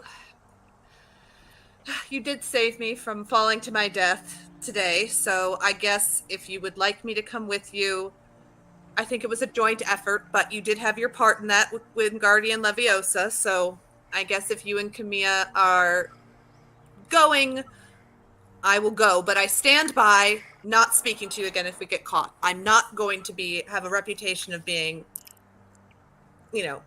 a troublemaker. Best friend or no? We are no troublemakers. I'm not a troublemaker. You can ask anyone. We never get caught. I can Okay, hear background music, and I don't know if that's me or anyone else, because that's making me paranoid. No, and it's me. I put background Oh. music on. I'm going to So- insight sorry. check that last thing of them never get, and I got a 25. I've been. You got You an actual clicked. 20. Oh, I You have did. to say- Great. you I have got to- a you have to natural say- 20 on they never get in trouble / never get caught. Yeah, that might be a bit of a fib. But they haven't gotten caught actually. Like we haven't had a session where they did get in trouble. Mhm. So Well, not a session, but I mean, there is amount of time that passes in between sessions, so you guys might have gotten caught a few it's up times. to Alexander if he Mhm. wants. All to right. make Anne's gonna go because after all, she did say Edgar was her best friend, and Edgar and Camilla did save her from being splattered on top of the roof today. So again, in the rule of tradesies, it seems like a fair trade here. So she's gonna go. Look, but you have to promise me that if you have fun, you will become an official member of the club. Very If you have well. fun. If I have fun, and If you have fun. I offer my hand as a handshake to formally seal the deal. Actually, let's do that. Is this the traditional shake of the junior investigators? She Yes. offers her pinky. All right. She pinky shakes. Okay. All right, 3 seconds, And please. no matter what happens, you can't say anything to anyone. We're supposed to be a secret. Well, you did immediately tell me what you were doing. Yeah, because I trust you, because we are best friends. All right. I won't tell anyone Thank unless we get grievously injured and need adult assistance, because I am or dark magic or just you have to tell an adult when there's danger. So Hopefully not. This has never happened. We haven't run into any dark magic. I hope it doesn't happen today either. all right. And Anne plans to take copious notes on anything they discover, so there will be some academic benefit to this adventure. Wonderful. You find yourselves, Edgar and Anne, walking along the clock tower bridge and down through the clock tower. You can hear the bells going off much louder because you're actually next to it. Bong, bong, bong, bong. Through the clock tower courtyard, you find that like wobbly wooden bridge. If you recall from the movie, it's like super wobbly. It's where like Lupin and Harry Potter meet and have a heart-to-heart. And on the far side of that, we find the Standing Stones, which is the place where, iconically, Hermione punched the shit out of Draco. Best scene in that film. Honestly. And right now, Camilla is standing on the kind of far down side right here, staring, kind of dumbfounded, down the hill. Did you not get my message? Oh, I maybe didn't. I'm trying something here. Oh. That's scary. I have no permission. Make a quick persuasion check. Oh, always with the charisma. Why do I try to talk to people? 17? So, all you have to do is Edgar, roll better. when you come out here, you can see the backside of Camille looking down the hill, and standing next to him is a Hufflepuff girl with short black hair. As they approach, Camille gets up and runs to Edgar. She doesn't know that we tried to get Rose first, but I think the more the better. It's okay. It's okay. Oh, they're here! Hi, guys! Rin Rin. turns around. How have you been? Let me introduce you to our newest trial member, Anne. Hi. I think we met. You're Anne, right? Right. Rin, Kaga. Nice to meet you again. Kamiya you're said in- that we were exploring like new places out here. Seemed kind of cool, a little intimate.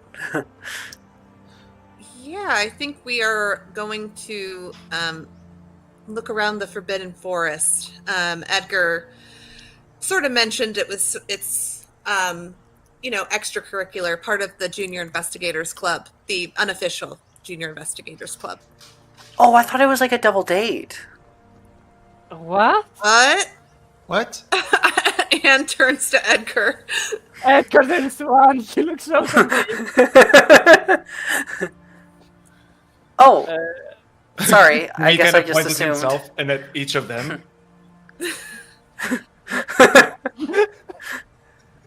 It is not a double date. This is more of a agreed upon Absolutely not. friendship activity. Oh, yeah, no, sorry. Just, when like a cute boy asks you to go out to the forest together, forget about me. Camille, how could you? You broke her heart. I guess we can talk about that later. Fully red, like face fully just puffing. How about you? Hey, and here's something I didn't show you. As he takes out a notebook. Dispelled. As Makto comes flying. Little owl. How many Just a animals do you have? Do you just carry them around in your bag? I don't have them. They're just friends. Oh, It's just one. It's just McDo. It's not No, abduction, it's rehoming, okay? Yeah, you're saving them from the poachers. They like it. yeah. I just think, okay, well, an owl, I guess, is school sanctioned, but careful. Some animals don't get along. What do you Yeah, mean? sanctioned, yes. Can I roll insight on that? I mean, she did tell me by accident. I did tell you by accident. And the Um, rule of best friends is that we don't tell each other Yes. secrets, Edgar. He's not going to say anything. Okay. He's just going to look at Camille. What does he mean? What did you do? What? What did you do? What happened? Oh, you didn't see. In the room, there is an extra sugar cube because I don't know how to. If he's going to get along with me yet, so don't eat it. Is what I'm trying to say. I was about Don't to put it make in your tea with teeth. that. Don't. It's a jackalope Why? because they're cute, and I wanted to meet one. I have never Oh. met one. But those are dangerous. Didn't you see what they did? No, they're not. They're cute and fun. Wait, they're dangerous? Oh No, my god, I don't think no. we should be this close to that then, Rin says, looking down the hill. And you guys both look over there and you see a sea of white down toward Hagrid's hut. The entire hill is covered to the brim with young jackalopes that are grazing around on the grass. Oh my I mean, god! they Anne takes teleport. out her wand, ready to He takes out his wand, but without the aggression. He just starts to take pebbles and vertuing them into sugar cubes. Huh? Pebbles? Camille, Oh, yeah, takes sure. Pebbles and start to Ververto, take this one. Ververto, you take this one. Ververto. Anyways, we are not here for that. Camille starts going down the hill. Come on, guys, come here. No, Camille, we are not. You here see for that. Camilla overrun within moments. Just a horde of them that bury him until you can't see him. Please roll 3d4 for suffocation damage. No. Anyways, I We proved instead- three. We'll cut that scene, and I think that will be a time to take our break. When we come back, we can maybe see what Rose is up to, and then return to our trek out into the Forbidden Forest. Awesome. Awesome. Can I fail my death saving throws like on purpose to die by Fluffy? No! No! You die, Rose is gonna find your soul and drag you back.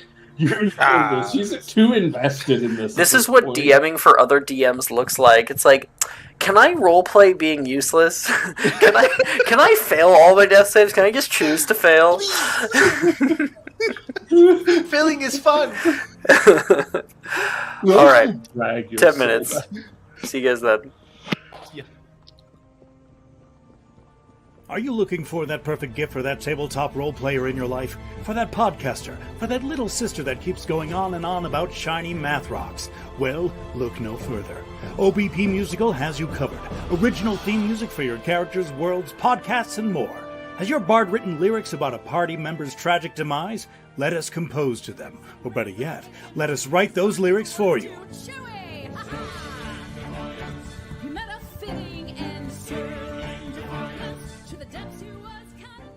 But the goodness, no, greatness, doesn't stop there. How would you like a cast member of Les Miserables, Disney, or Come From Away to sing your pieces? Oh, you bet you would. Fully orchestrated cinematic pieces. Pieces like this. Who'd rise to meet the call, who'd fiercely face the danger, be a hero to them all.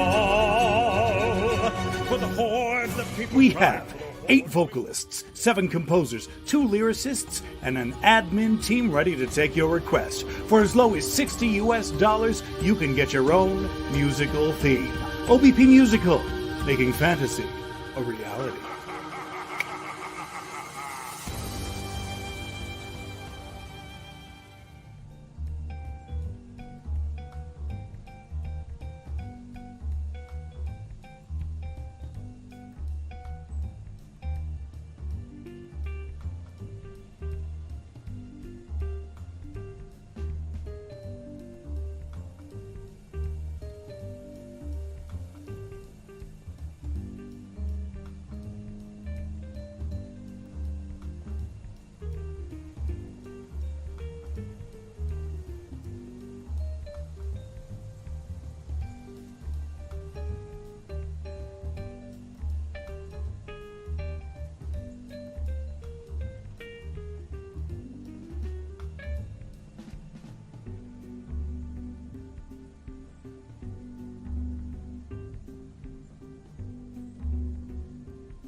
Is someone being fucking robbed?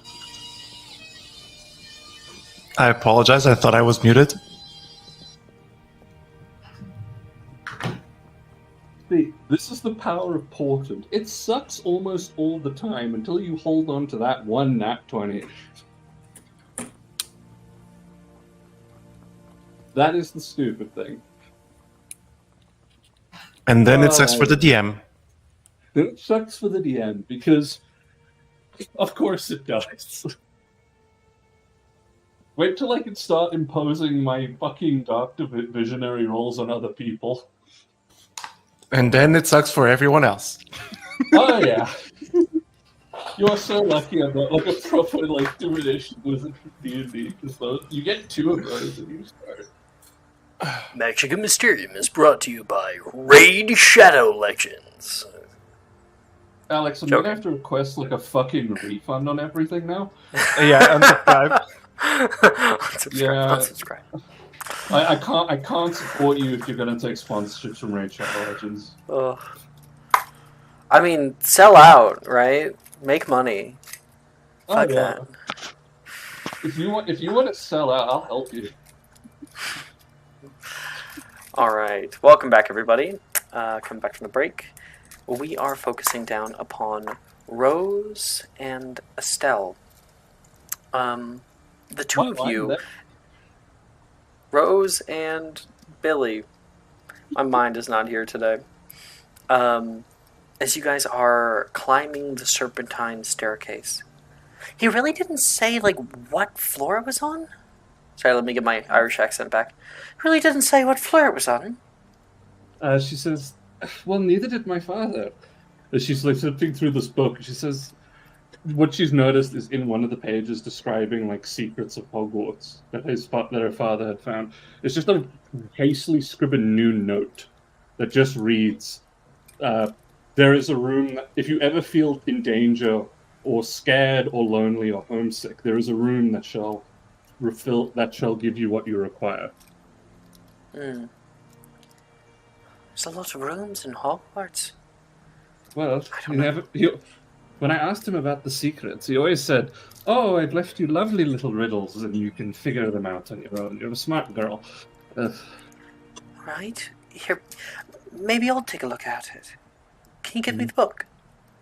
Yeah, it's this leather-bound, hasty written notebook, all in handwriting. Okay. Give me 3 seconds.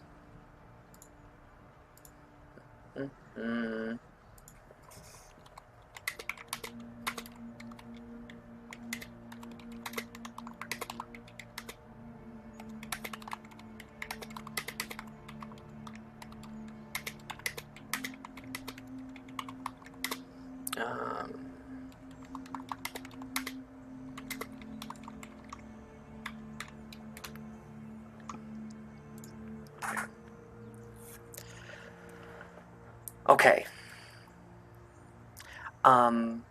Searching through your textbook, or rather this book that you have from your family, you're able to find a interesting passage.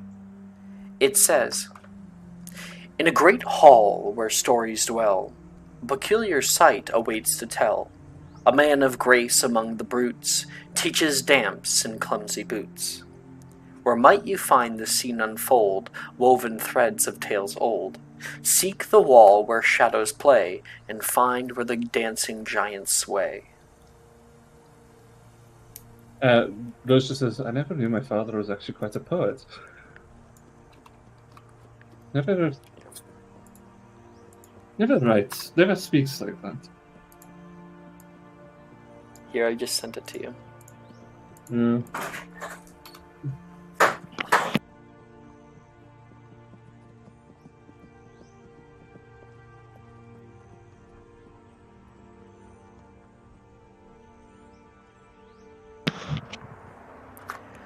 Sorry about that. Yeah, the two of you guys look at this.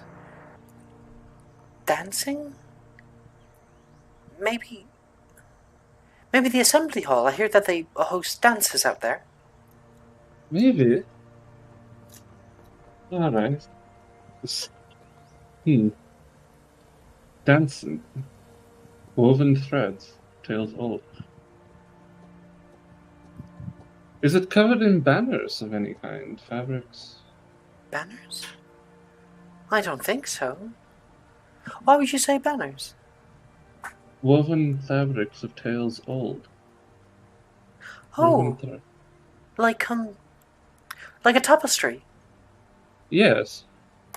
I mean, there's a tapestry corridor out in the quad, but there's plenty of places with little tapestries all around the school. I Well, guess you have to find one where someone's dancing. maybe the.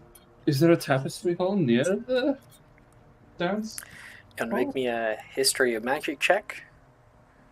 Or Okay. rather, an investigation check, I mean? If you want, you can use your nat 20. I'll pretty much get it. I'm still gonna roll it. I might crit anyway. Yeah, let's just find. I'm sure that this is where it should go. Yeah. So 24 in total. Okay.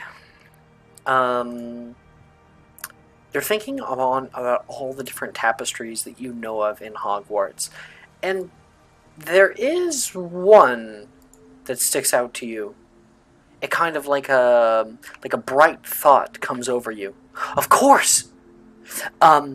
Specifically, it says, "A man of grace among the brutes teaches dancing clumsy boots." Or might you find the scene unfold? Tapestries. And find where dancing giants sway? The tapestry of Barnabas the Barmy. Excitedly, you know exactly where this is. I think I know. She takes Billy by the What? hand and starts moving off in the direction. Wait, what? Where are you going? And you guys both rush off together. So you run into the 7th floor of Hogwarts, past the lavatories and past one of the advanced arithmancy classrooms, and at the very end of the hall, there's this right-hand turn where the Hall of Hexes normally is. As you take this turn, you find a tapestry that you know to be here. The tapestry of Barnabas the Barmy.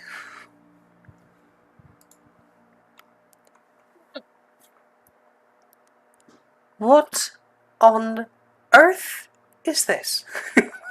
Billy says. A terribly old tapestry. Why would anybody make this? This is... Someone has a nipple ring. Well, have you ever seen Renaissance art? It's got that kind of vibe. Or that kind of feeling. Renaissance? Absolutely not. These are trolls. I mean, the snails in Renaissance work is quite similar. Do make a history of magic check if you know the history of this? I shall.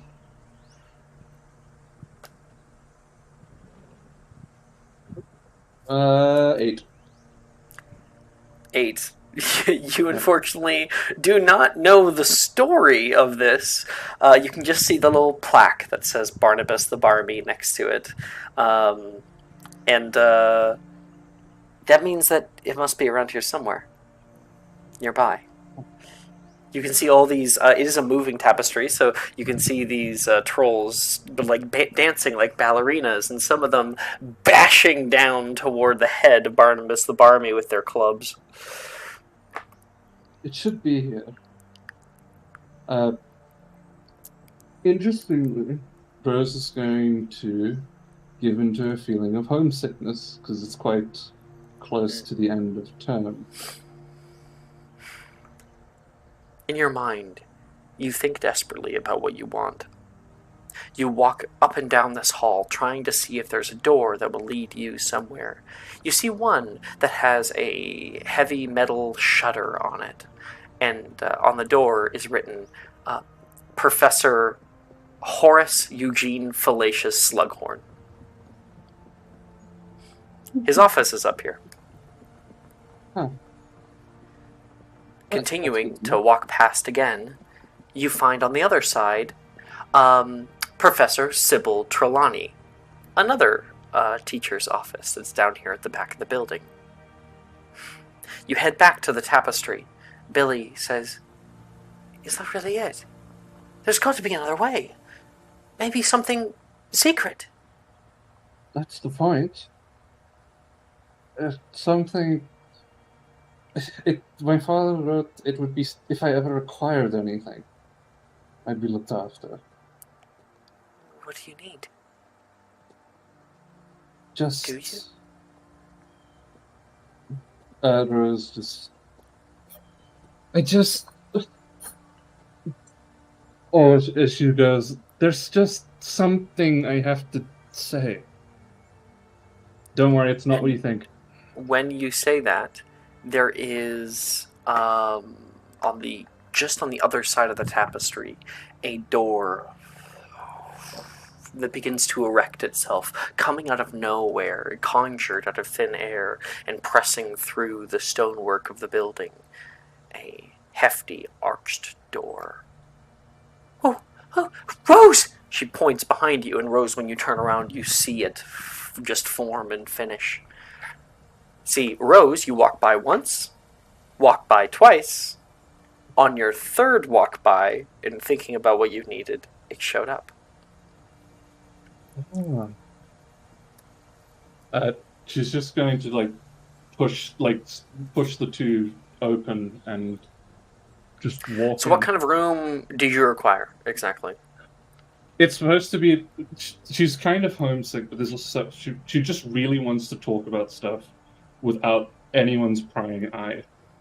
All and right. Basically, opening up the door and looking in, stepping inside, you can see a warm fireplace that's already open. There's a little social pit down here, and you can see like a water cooler for a bit of water and some extra cups. A smaller room, just to sit, a sitting room. You can see, I guess, French Renaissance era wall paintings that cover the walls. And there is a large circular window of stained glass. Lets in a bit of light. kind of reminds me of the East Wing a little. Too much is. It reminds me of home.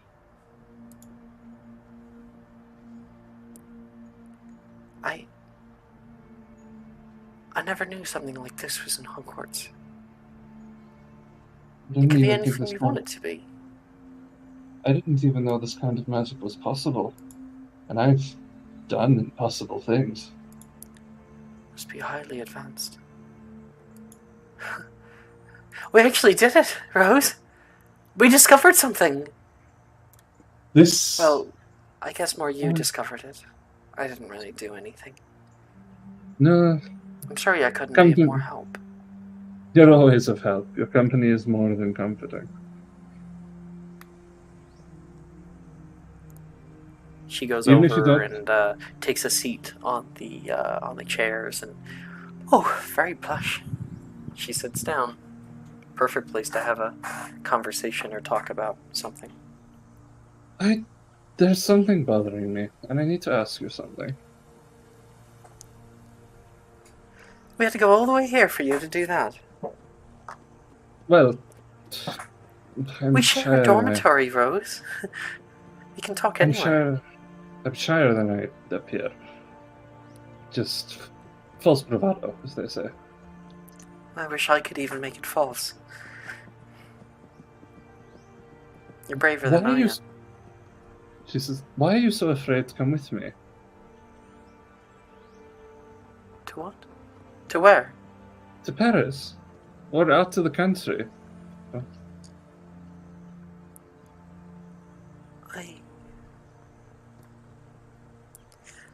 I haven't left home for a long time. And things are kind of tense back at the manor. I mostly try to make sure that the focus isn't on me. I mean, my sister just got engaged. Oh, wait, no. You already had that. I've gone with to the her. wedding. Never Yeah. mind. My sister just got married, so mostly I've been able to fly under the radar. But at home, I'm only barely allowed to do what I want. To go out into the forest anymore. Things have been so much different from years past. And my mother, she... I don't know how to talk about it. She's not going to permit me to do just about anything. I think she'd rather just see me rot away in my room.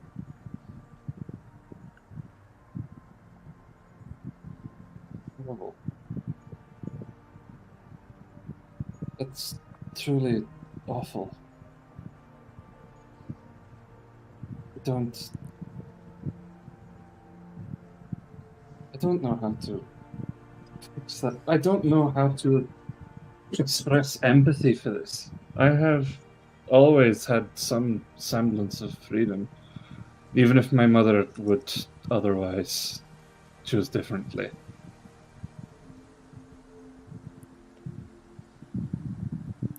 My mother,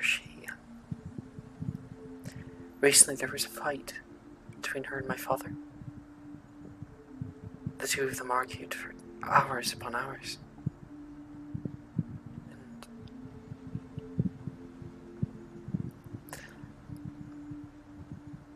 she's mad at my dad.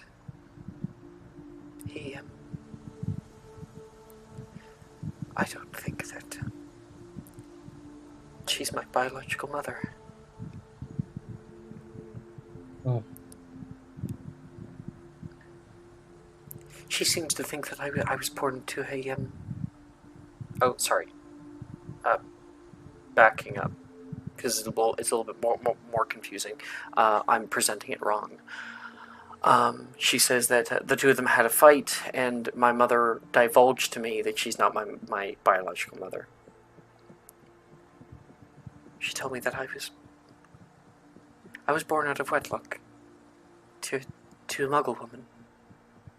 She'd always been so cold toward me, and I never knew why.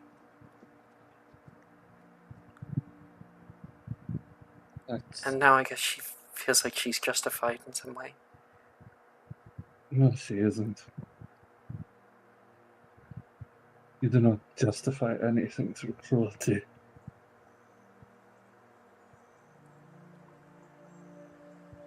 I haven't always been the best daughter. Haven't always listened. There's been a few times that my siblings have had to come and rescue me from the forest by our house, falling into creeks. Oh, such a klutz. So, if I were to bring up Paris, I don't think she'd want to see me that happy. That isn't your fault. She can't be mad at you for playing.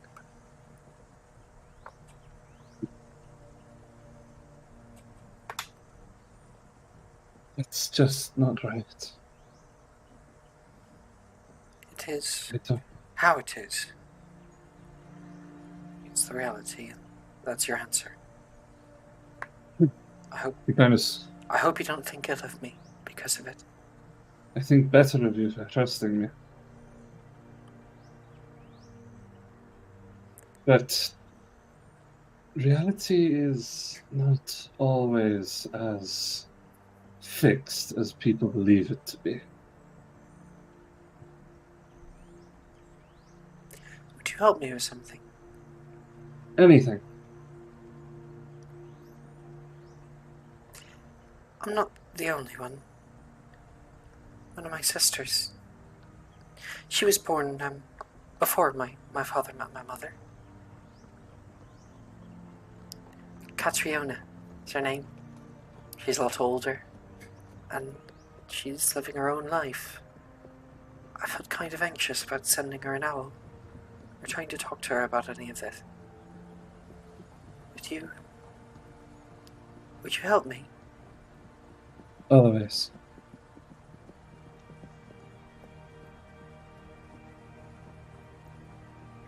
She kind of bows down toward you, and the two of you start working on what Billy wants to say to her. I did want to tell a bit more of my story as well, which is good.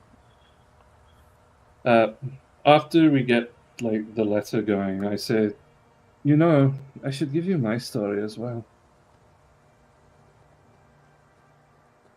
As she flips through the book and then shows her a picture of her You're a parents. fugitive out in Paris. Is that it? No, it's a different kind of story. As she I don't flips think through I the want to book, listen to it then. a fugitive out in Paris. It's not entirely wrong, but it's still. You should be some kind of saboteur, spy woman. That'd be more exciting. Would be, but this is more terrifying. As she flips to a page where to her father's put a picture of her mother and Rose. And she says, if it wasn't for the hair and the eyes, I'd look exactly like her. She's very pretty. We all are. First, maybe I should tell you a few stories of the Astrals. Interesting thing about our family. The firstborn of the firstborn is always a girl. Always. It must just be superstition. When it goes back, 2,000-3,000 years, it stops being superstition. Our family is old. Very old. Past the records, the stories, and the tales, and the myths and the legends of the Astrals. Of course, they're all just bedtime stories, they say. But then there's me. I'm not quite the same as my parents. They told me when I was little, a few days old, maybe 2 or 3, I was taken by something from St. Mungo's. What? Mm. From the hospital? Yes. They chased it for weeks. They chased it for a week or so, probably longer, up the entire length of the UK before they found it. Tip of the Scottish Highlands in the north. Just a crying little girl in what was an encampment in a cave, long since abandoned. Whatever was there was gone. There was a sign of a fight, but they couldn't trace any of it. If you're a baby, it must have taken care of you. They don't know. But what they found was my eyes and my hair had changed to the brilliant violet and this bubblegum pink. I'm sorry.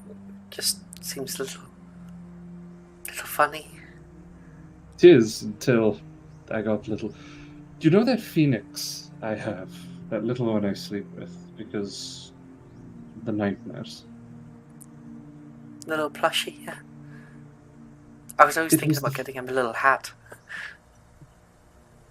It says that was the first wish I ever made.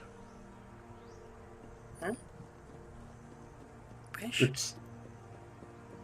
And with this, she's going, even though it won't trigger anything and it'll be quite painful because the wish is expanded, she's going to summon up that power into her.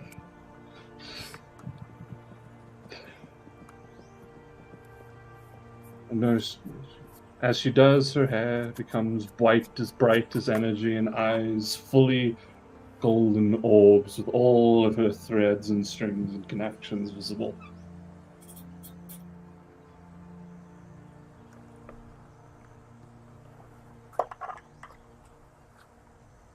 Alright.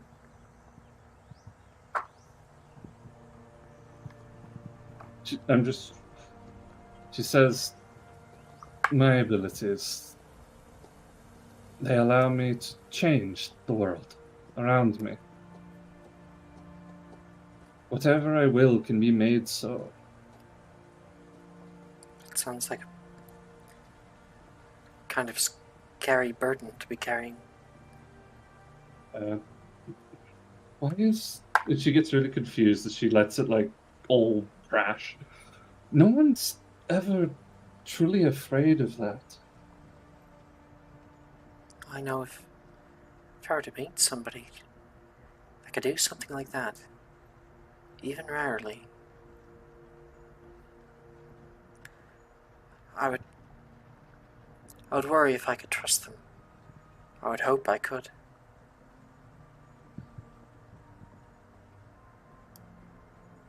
I'm glad you were the one to be chosen then. Chosen. It's a weird thing. All of it fuels my powers. It's what makes my hair this color. It's why it can't change. Do you wish it didn't happen to you?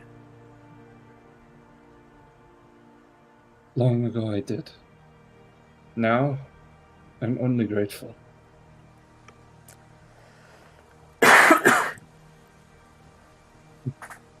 Well, if anything else comes out, if life throws you a curveball, I'll be here. Help you make sense of it all, as best I can. Thank you. You'd probably do better than the Unspeakables did.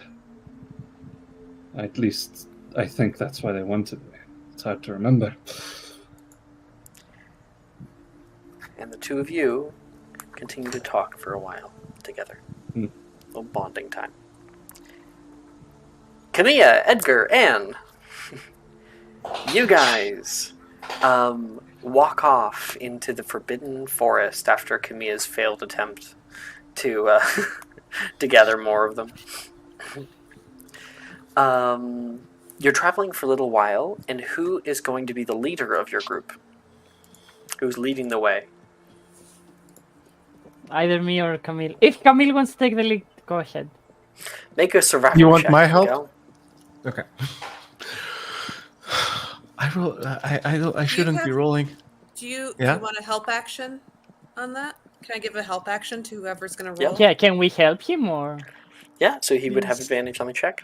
Yeah. Okay. I have a +3 to survival if all else fails, and then someone can construct. You have a 5? Great. Okay. 6 actually. Oh, awesome. I'll give a help action too. Okay. Above a 10. What? Natural 1. Oh. No, what did you And get? a 5. Okay, but you have the help action. You have advantage. Yeah, you he have rolled at 11 advantage. total. No way! Kamiya leads the way. This way! Kind of grabbing a stick.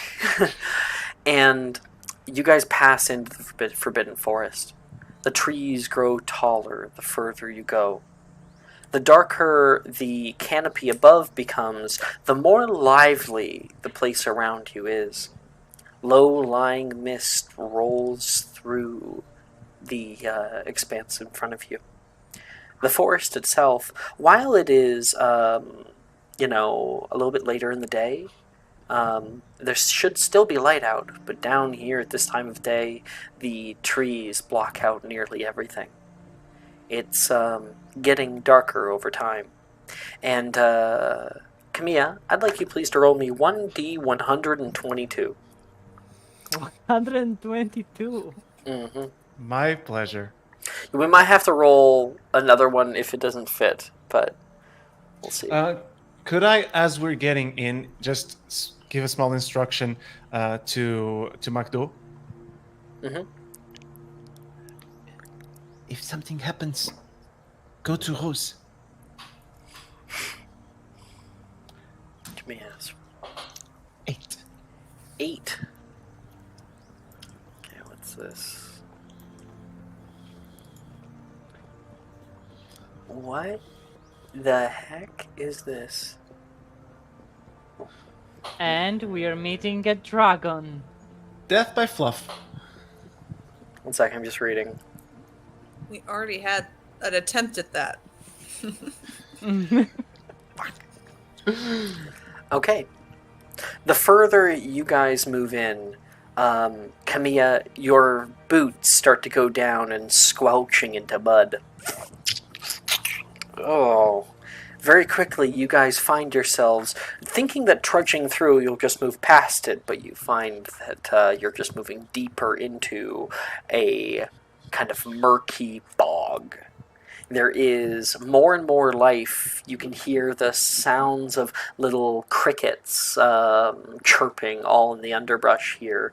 Little distant groanings of frogs. And Kamiya, you think, you know what? It's probably a good idea if we head back. Never mind. This is a terrible idea. Wait, which way was back? You don't know. Camille, it's kind of dark here. Where exactly were you taking us? So about that, give me just a second. Hey, You Magdo, have wait. been marking the trees, right? I was too excited. What? Too excited I for have a- what? I have a solution. Magdo, could you fly up and point in the direction of Hogwarts, please? Are you asking your owl to point? He's very smart. He's very smart. He flutters off. And he's going to go gonna up be and okay. circle for a little bit, trying to find the castle. And while that's happening, who has the highest passive perception? Mine is a 15. It's all right. Mine Kamiya. is 11. 16. Okay, I'm going to give it to Anne, since you were doing the thing with your owl there. I'm looking while at my Kamiya's, while Kamiya's trying to figure out a way back, and it's getting very, like, the sun has just hit the horizon. It's going down right now. And you feel something shift underfoot. What? Your, like, entire body turns for a moment, and then you come to a stop. Guys. What? It's Wow. gonna be okay. Oh, Don't worry. Don't move. Don't talk. And this is all You at a see very Edgar low... push a little bit further down into the muck. Something is pulling me down. Something is pulling me down. Yes. It's either living or it's quicksand. So we need to don't move, don't struggle. Who has what that can get us out of here? Do I know of anything of a creature that Kamiya. might? Make me a perception check first. Oh! Can I give a- making me roll. Can I give a help action on that? Or can I also roll? No, Y'all- you can't. okay. Ugh. 17. That's better. You see something stick out of the mud. They're about this big. Two amber golden colored eyes on stalks. They look out at all of you guys and pull back down under the mud.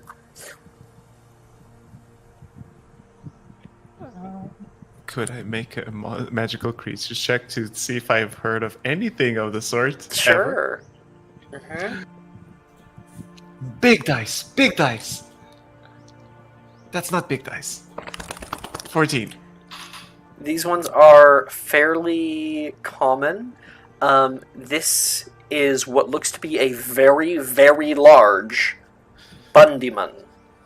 The Bundyman is a kind of plant-like creature almost. It is actually a beast. It looks like a huge patch of mold. Normally, like they have these yellow eyes and kind of green flaps of skin, and sometimes they do hang out in bogs like this. You see a piece of the Bundymun, like a mouth, come up, and it releases a small cloud of orange gas. Oh, I want all of you guys, please, to make me a Constitution saving throw. Come on. Oh, that should be 23. I just rolled the wrong thing. that's a 20. Sorry, oh, that's why. A 7. Okay, She's never coming so back. Camilla and Edgar, you guys put your like robes up to try to block out any of the gas getting to you, and you don't What's notice it going until on? it's too late, and like this gas enters your lungs. You can feel an overwhelming sense of fatigue come over you. You start coughing up, and you feel so tired, and moving your body, when you move your hand in front of your eyes, you can get that kind of aftershock. Your vision is blurred. Anna, are you okay? Don't break that! You can hear distantly some the sound of large frogs. They're getting closer. Something leaps out of the brush, dropping down into the muck. And you look at a frog that is about... it's considered medium-sized, is what I will say. Let's say it's probably the size of a large hog. This is a... I think they're called purple toads. Toad, Harry Potter. The giant purple toad. Yes. Giant purple toad. Allow me to get an image very quickly. Here's a funny image. They kind of come in many different shapes and sizes. There, I like this one. Sending in discussion. I would please like to do the thing that I do and try to see what the hell intention all these things have regarding my group. Make a quick magical creatures check. Would I need the check with my creature empathy? Yes. So Damn it. you will get information with the creature empathy. We'll see how much you're able to deduce by how much you already know about them. Please don't be trying to eat us. That's a 27. Okay, the 27.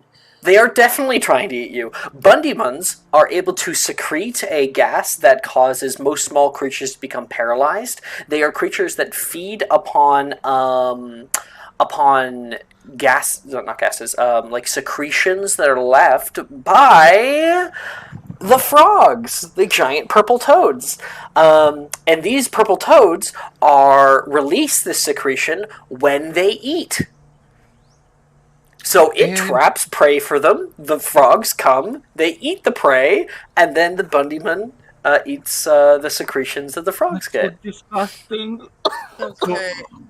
As per the empathy, but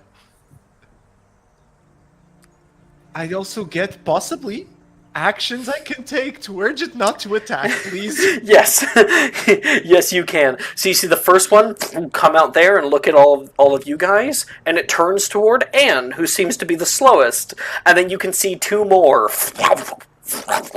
jump down. One of them opens up its large gullet and starts to make a reverberating noise, calling out to other frogs to come. All of you guys are completely confused as to what's going on. Camilla is the only one who knows. They are trying to eat us. What can we do? What can we do? What do I I'm know gonna what to do? set I them don't know on anything. fire. You get one. I take out my wand slowly, I assume, but I am going to cast Incendio on these frogs. Roll initiative. Yeah. Oh my god. Camilla, Oh my god. Edgar, and them. I hate 8. these rolls today. Ugh. Oh, and I'll get a picture of the Bundyman. I think I had it. Unless... Please, I want to see how Second. disgusting that thing is. Camilla, hopefully you get... I don't know if you can make anything to make him not eat us, but I'm pretty sure they're gonna eat us. I'm working on it. I have You- 7 hit points, so... No, I Well, think you would have went to the Oh, like okay, the okay. hospital wing, so you're good there. Oh, okay. Here, this is a very grainy picture of the Bundyman. It is about 20 feet across. This is a large one. This is like an elder one. Alright. Ew. Okay, so Camilla, what'd you get? A 19. Edgar, 6. Anne, 8.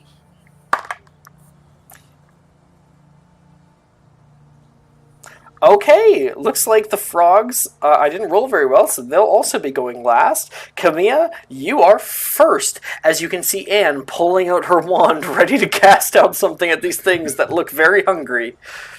Just because we might have forgotten about her, Rin, is she in the initiative also? I did forget about her, thank you very much. Rin is also in here. 1 second, let me add her in. 9, okay. Guys, it's really gross in here.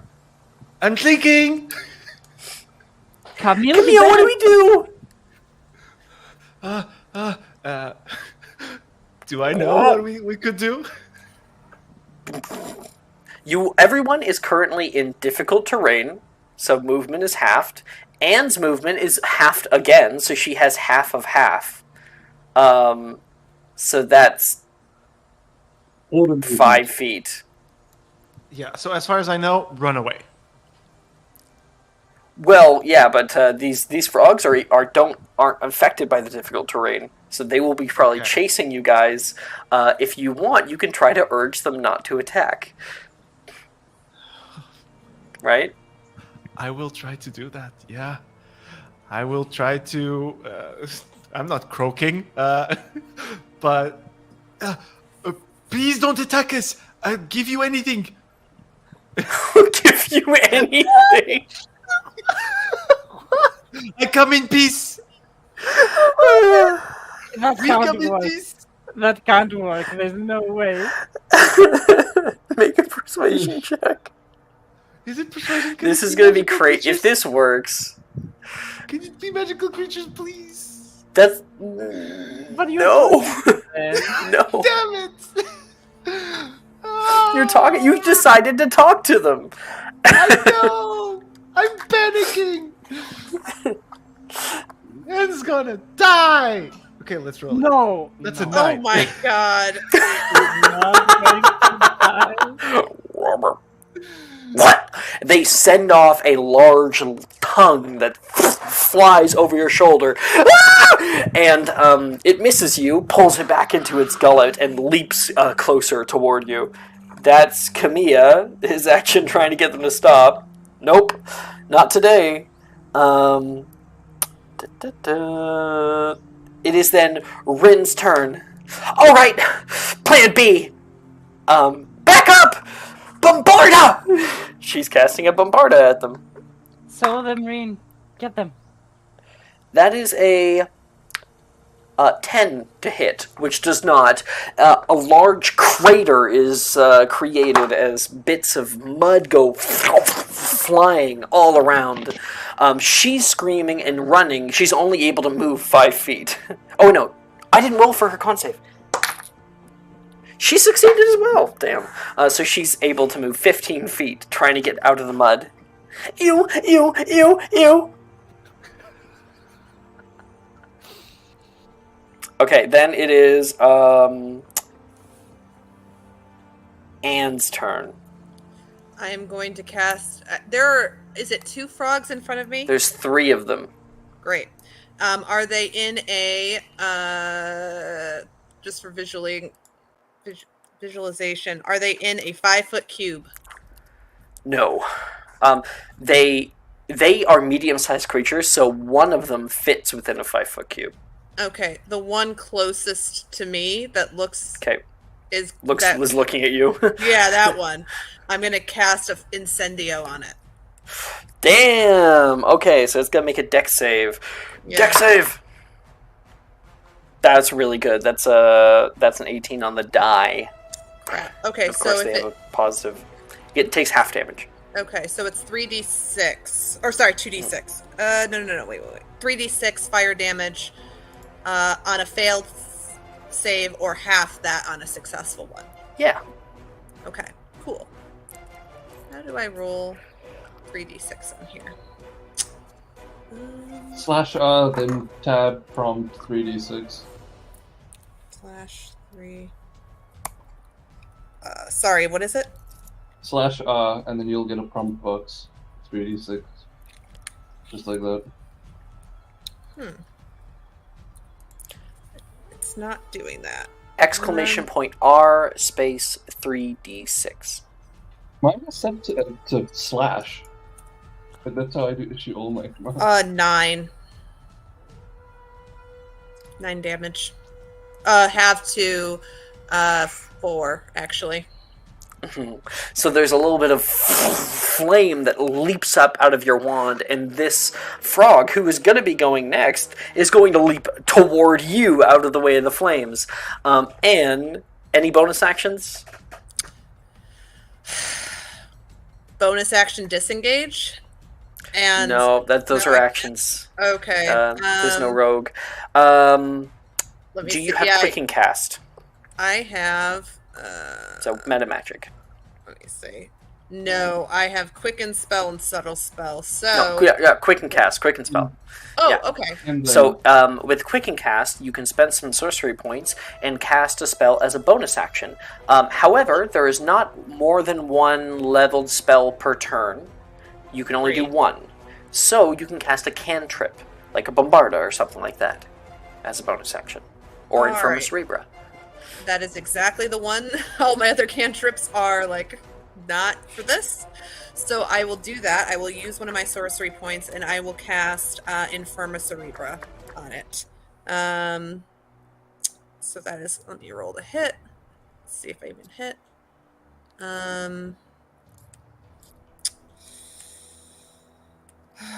22.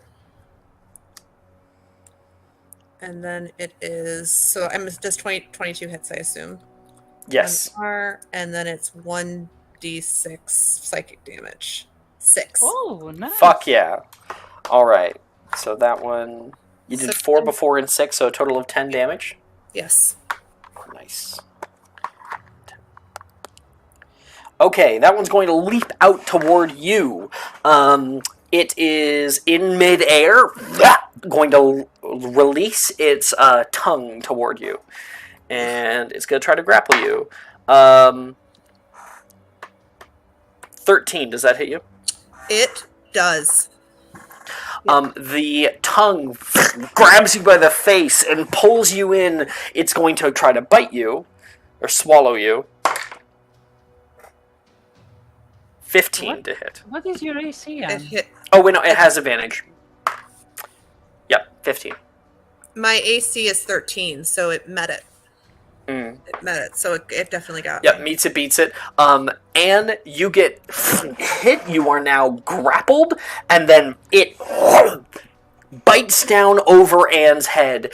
Edgar, you can hear like something that is muted as half of Anne's body is inside this thing's mouth, and like some dumb toad, it is trying to swallow you whole.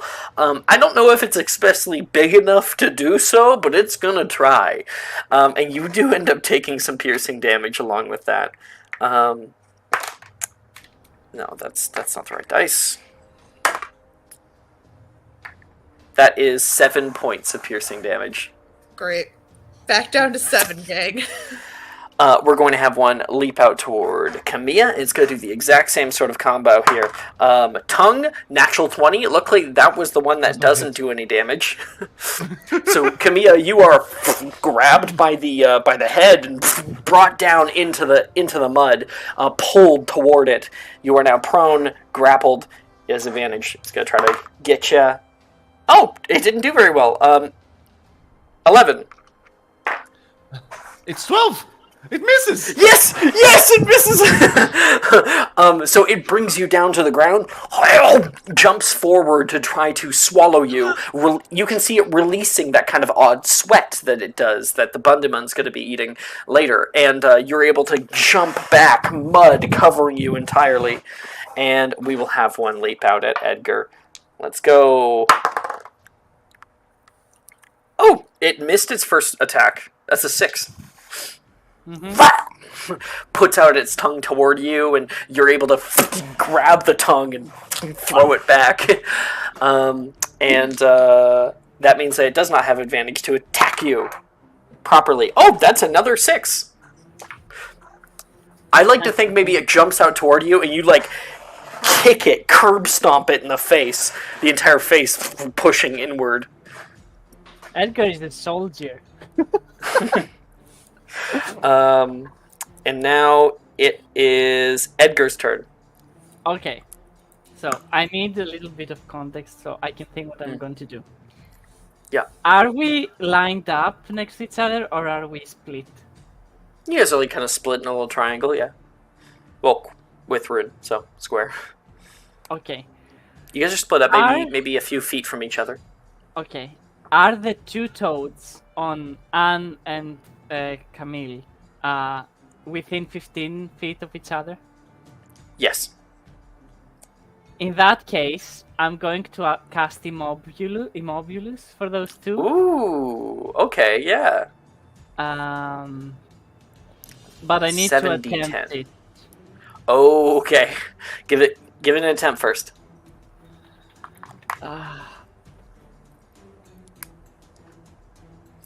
And the one that got hurt is next to Anne, so...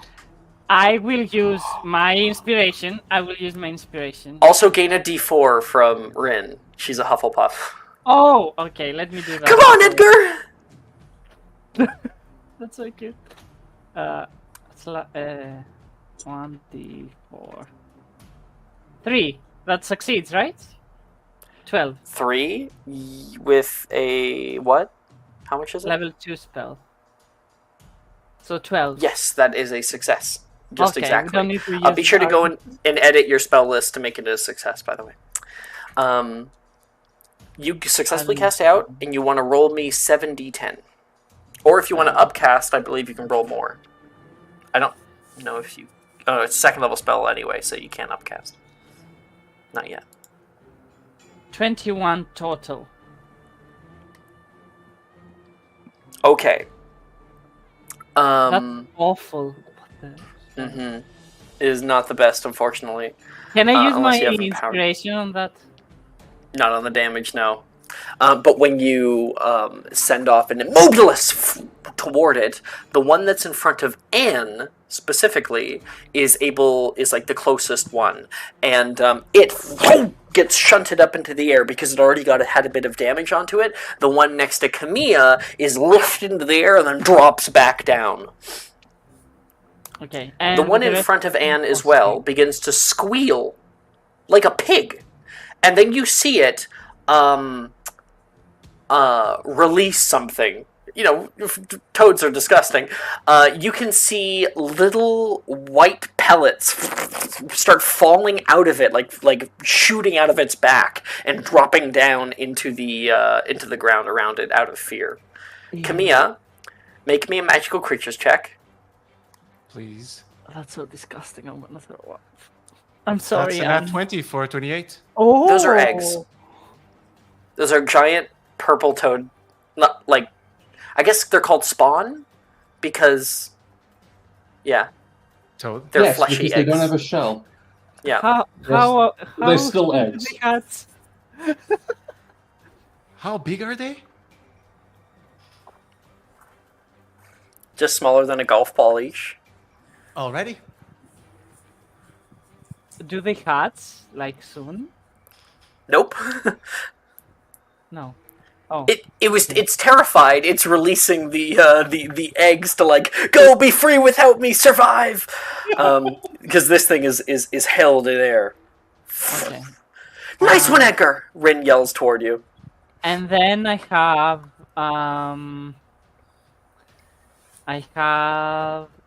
Cantrip Master, so I'm going to do a Bombarda on the paralyzed one for a bonus action. Cool. So spell attack, right? Since it's paralyzed, you have advantage on the attack. Okay. And if it hits, is that crit or not? Yes. Oh, no, because I think it's melee attacks that are crit. I think. I mean, I can double check. Paralyzed. Advantage, I rolled 10? If I remember right, a crit is always a natural 20, and there are only a few things that... If it states that it crits, then it will, but... But it's paralyzed, how can I miss? Nobody here. Do we... Wait, Cat! Cat was here earlier. Yeah. I don't think Yeah, Cat's Cat's here anymore. Who is Nightmare? I don't know. Anyway, language. so that's Edgar, he misses because I rolled a 10. You cast out a Bombarda, and it shoots past him.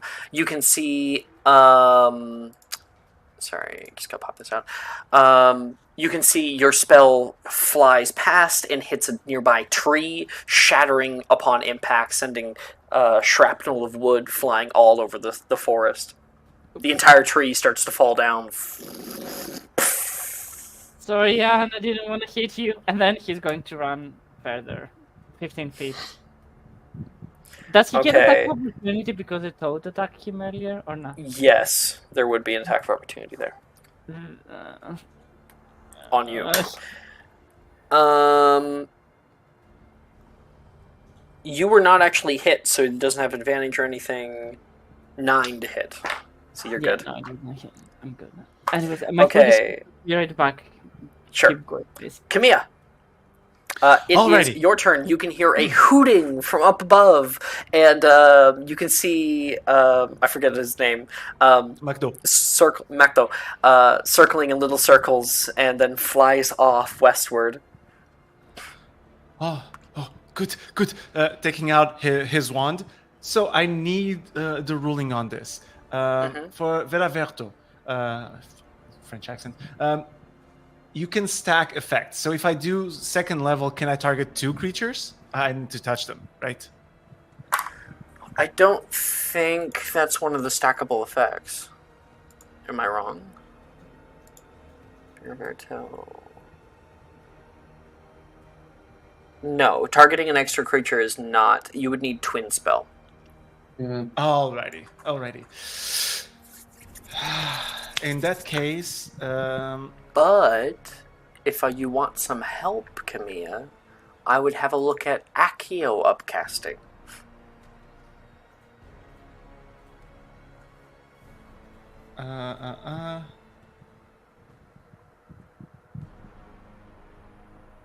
Okay, it can't pull creatures, right? It's only objects.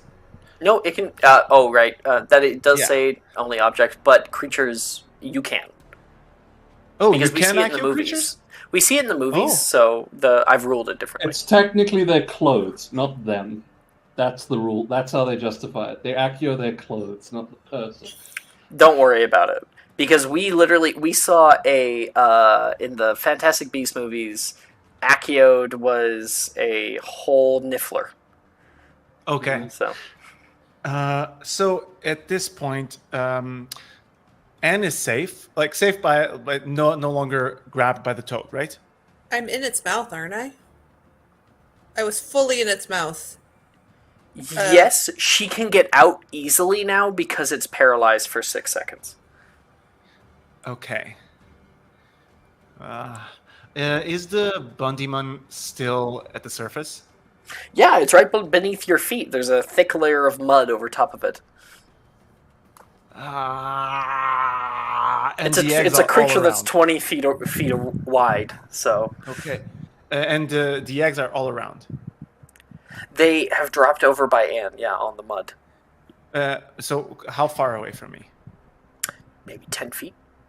Okay, so I will quicken first level Veraverto, the toad that's grabbing me, into a miniature fly. Not miniature, but condense it like into a lead, fly. like and as dense as possible. Okay.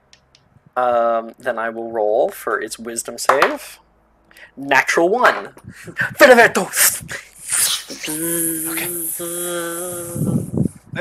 Not living, like a figurine What? A figurine? of a fly. Yeah.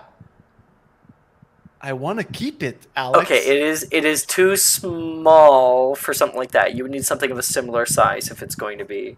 Could I make it lead so it's denser and smaller? It could be like the size of my fist, even Fine. large. Fine.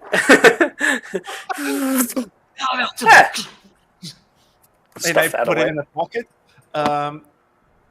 And I will strudge a little bit towards the eggs. That's And- 10 out of 15 of your movement. Yeah. Action. And it still has this thing on her head.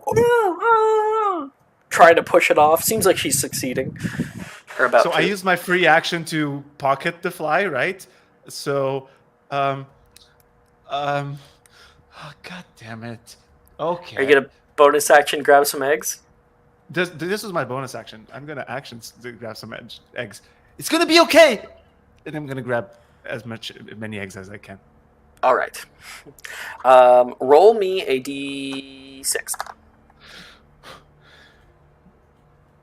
She's We are safe. dying, and Camille is like, "Oh, eggs."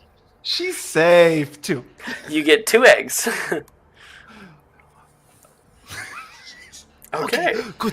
And I close. That's Kamiya's turn. I guess he can move 5 feet away. Yeah. And then there is Rin's turn now. Rin can see, Anne is struggling. Edgar's been able to get out. She's a little bit worried about Anne being able to move.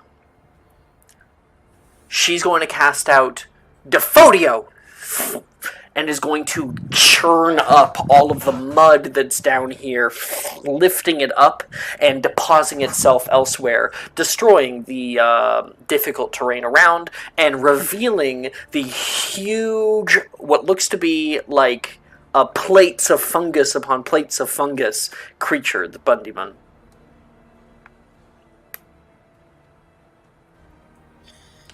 Anne, now's your chance. We're running west. Okay. Do I have to Your make turn. any?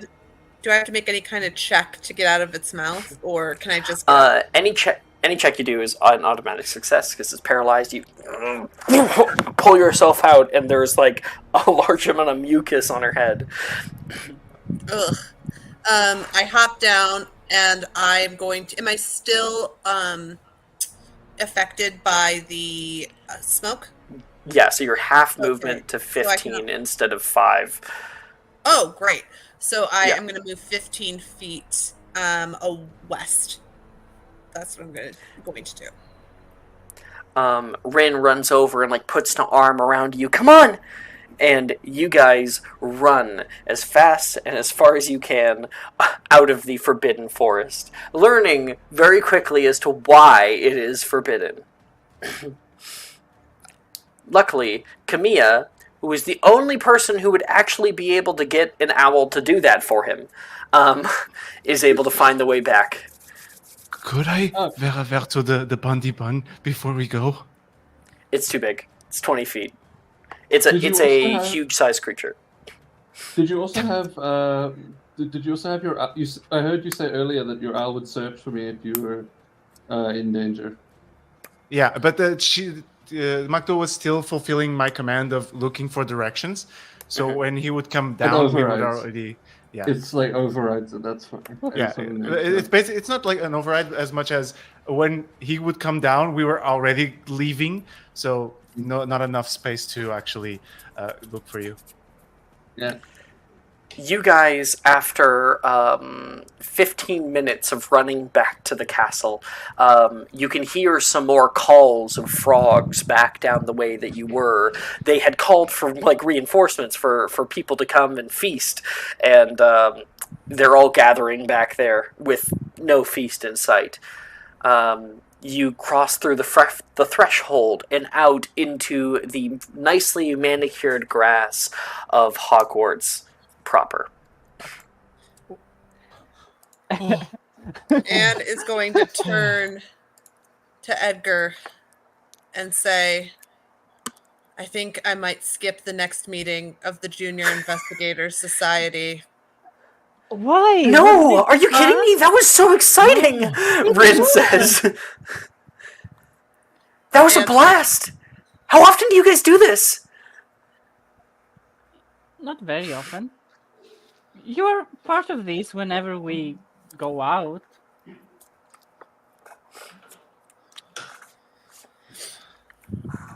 Anne's hair is sort of matted and dripping with frog mucus. And she's like, I have a mentee. I think You get hit by a water hose. Now you're just wet in a different way. You need to learn the siphoning charm if you're gonna keep doing that. It's full, like straight in the face. And just like, yeah, I think I might go back to the common room and just think about that for a little bit. Wait, No, wait. Anne, no. Okay. No, it was sorry. Okay. Camille may have done an oopsie by not being very careful, but admit it. At least it was exciting, right? I just want to recontextualize what just happened. We almost got eaten at our school by frogs. We didn't get eaten. I saved you. No. Because we are best friends. Yes, and I appreciate that, Edgar. I really do. But we did almost get eaten. So we didn't get eaten, you're correct, but we did almost get eaten. Yeah. Mia looks down at the 2 eggs that he has in his hand and puts them back in his pocket, like Kind of hiding. Ugh. It's I heard it's part of the Hogwarts experience. You have to almost die. It's like everyone needs to almost die once at Yeah, least. think of it like a magical creatures class, right? What if Yes. we met those purple toads in class? I'm taking that next year, Rin says. See? excited. Oh, me too. I mean, I'm not a huge fan of magical creatures, but at least now you know that those frogs eat us. It's science. That was super, super scary. In like the coolest way. Yes. Yeah, I agree. I'm not panicking at all. All right. How about we go back And- to the castle? That's when we find the end of day for that day. Okay. Can I just say that when I'm leaving with Billy, can I just say to her, like, once we've written all this letter and finished all the talking, can I just say to her that I always say, you know, you'll always have me, you know.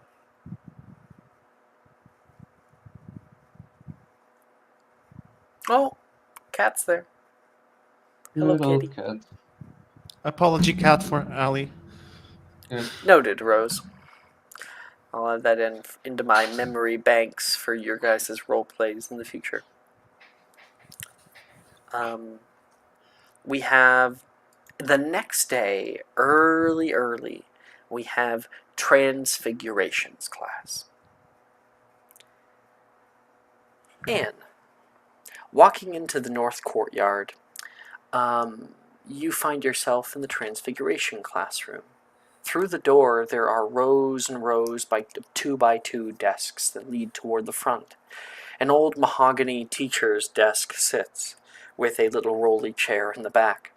There's a blackboard that has a few complex transfiguration equations written out on it, as well as different rules of magic that have been placed in. There is, right now, the professor, who is just finishing writing something down on the board. You kind of see the backside of him. You've heard a lot about this professor. He seemingly is a bit of a hard ass. And who do you sit next to?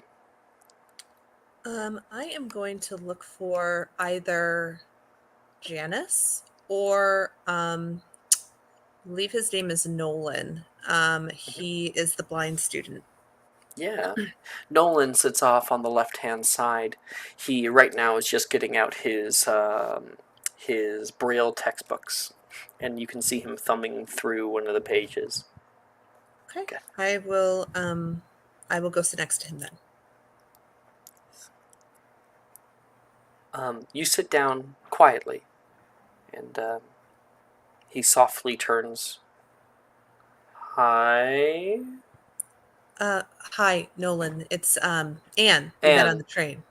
Yeah, no, I recognize your voice. Feel free to sit here. Sometimes Morgan comes by, but I think he lost a lot of money playing marbles earlier, so I think he's probably brooding in the back. I look back over my shoulder to see, is Morgan back there? He's like, You are 100% correct. as I always am, mark it. I'm always right. I've heard a lot about this class, that it's really difficult. The transfiguration itself, I think, doesn't exactly mix well with a lot of people. And misfires are very, very easy. If you don't read your textbook first, or you don't read it well enough, Professor Dildro is liable to yell at you. Oof.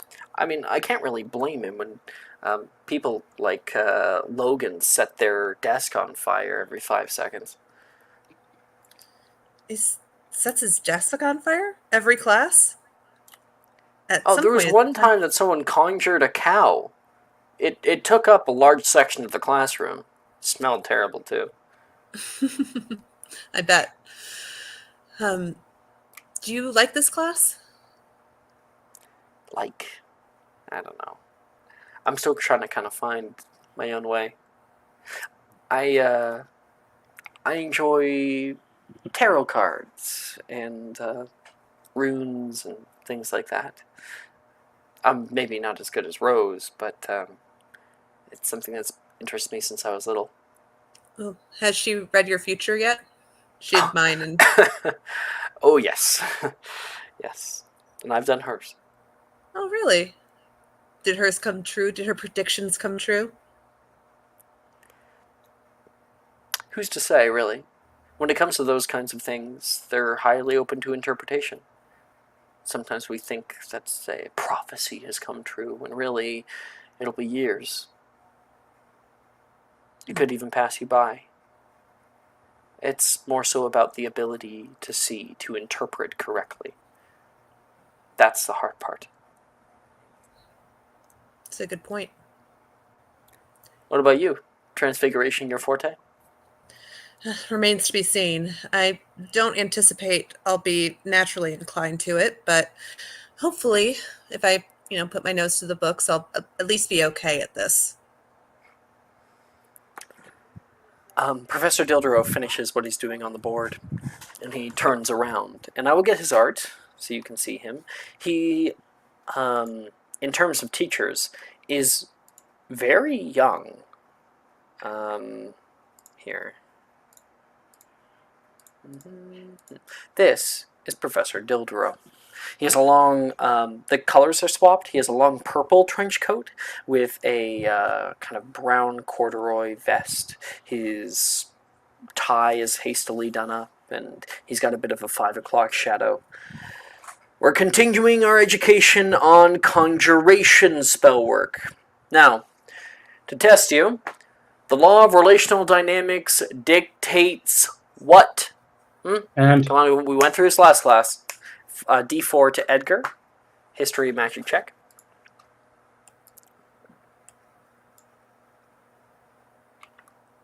all of it. Yeah, I slept through my brain went a little asleep, just a tiny bit.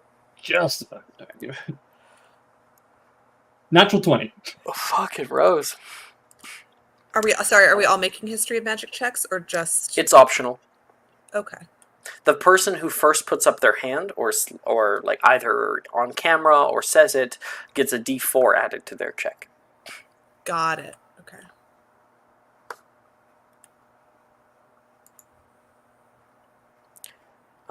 He looks around the room. Mrs. Strahl. Oui, monsieur. One must have a clear understanding of an object's position in order to summon it. Yes, thank you. Very good. 5 points to Ravenclaw. Gives those out.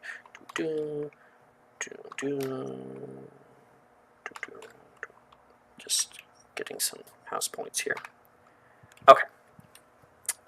However, there are ways that we can skirt the rules, bend transfigurations to our will instead of the other way around. Watch this. Serpensortia! And out of his wand, you see a long snake appears and coils along his desk. I assume no one here is a parcel mouth. So you can hear it hiss. The snake stares out at Morgan in the front row, who becomes as stiff as a board, looking at it. Oh no. Now, I don't know this snake. We've certainly never been acquainted. How do you think I'm able to actually conjure it in this classroom? Any ideas? And? Nothing stupid unless it's stupid. I, He's probably not going to call upon you, Rose, again. fair enough. But other people can try it out. D4 to Miguel, I think, was the person after Rose to put up hand. Yeah. What do we make? History of magic again? This is actually an investigation. This is you guys making an educated guess. And you will actually give me... I don't have an answer for you. You give me an idea.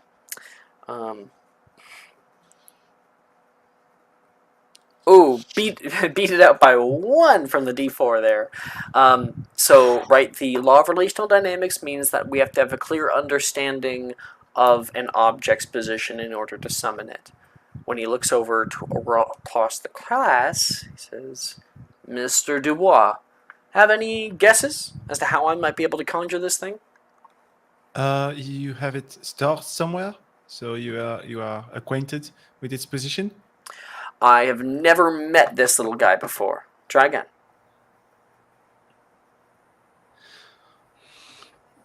How do you think I'm able to skirt the rule?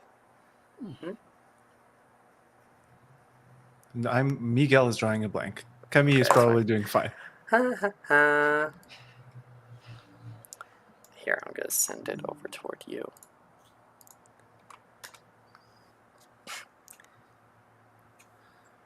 Oh, Come on, the first idea that pops into your head. And then it kind of hits you. I imagine that that some things, some groups of things we might not need a clear idea or understanding of their location. Yes, that's what I'm talking about, indeed. As long as I have a soft understanding of where venomous snakes breed, and the moment he says venomous, Morgan,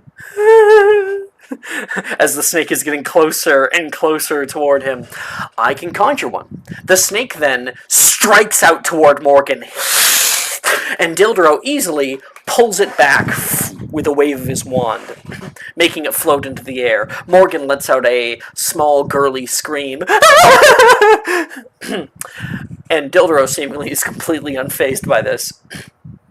The difficult thing with conjuration is that it cannot be simply dispelled at will like other spells. Now that I've conjured our little friend, only the reversal spell can send it back. Anyone know its name? Coleman. Okay. Do you know? Oh, you probably don't. Out of No, I character. don't. I'll send it. Well, make me a history magic check. Why do you hate me so much? I mean, the professor hates me, so it makes sense. 11. Mm-hmm.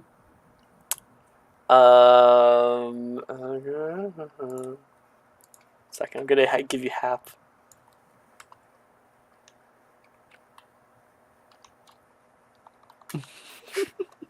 This is like you're like it's on the tip of your tongue. Repari. Oh, yeah. Yes. Repar. Reparafarge. He completes your Reparafarge. sentence. Yeah, Reparafarge. You only had the first half of the word there. Sure. You give 5 points to Camilla. Camilla, you're Ravenclaw? Yep. Okay. And we'll give 5 points to Slytherin. Okay, cool.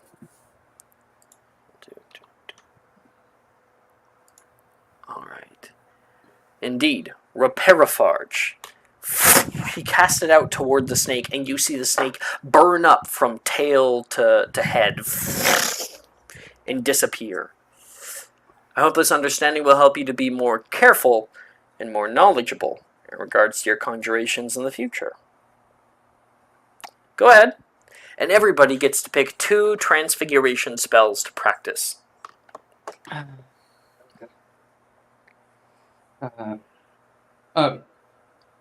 did want to bother Gemma today. That's, I wanted to sit with her. You're sitting down to Gemma as she tries to practice a bit of Incendios. Incendio Glacia. And I'll roll to see if she fixes it. Nope. She does it and there's a small poof of blue flame that immediately goes out. Oh, shit. Hey, Rose, have you ever done Incendio Glacia before? No, but I can try. I think I'll do Incendio Glacia and Aquamenti. I'll do all the time. So Have any tips? I can give it a try. I've never actually quite done it. I focused more. Well, I had a bit for Incendio. You have to have a strong will. No, 3. Wait. 5, no, double check notes. I'm going to try again. I know I have charms today, but I do better at charms than this. 3 again. Same thing. No. Incendio Glacia. Roll me a D100, please.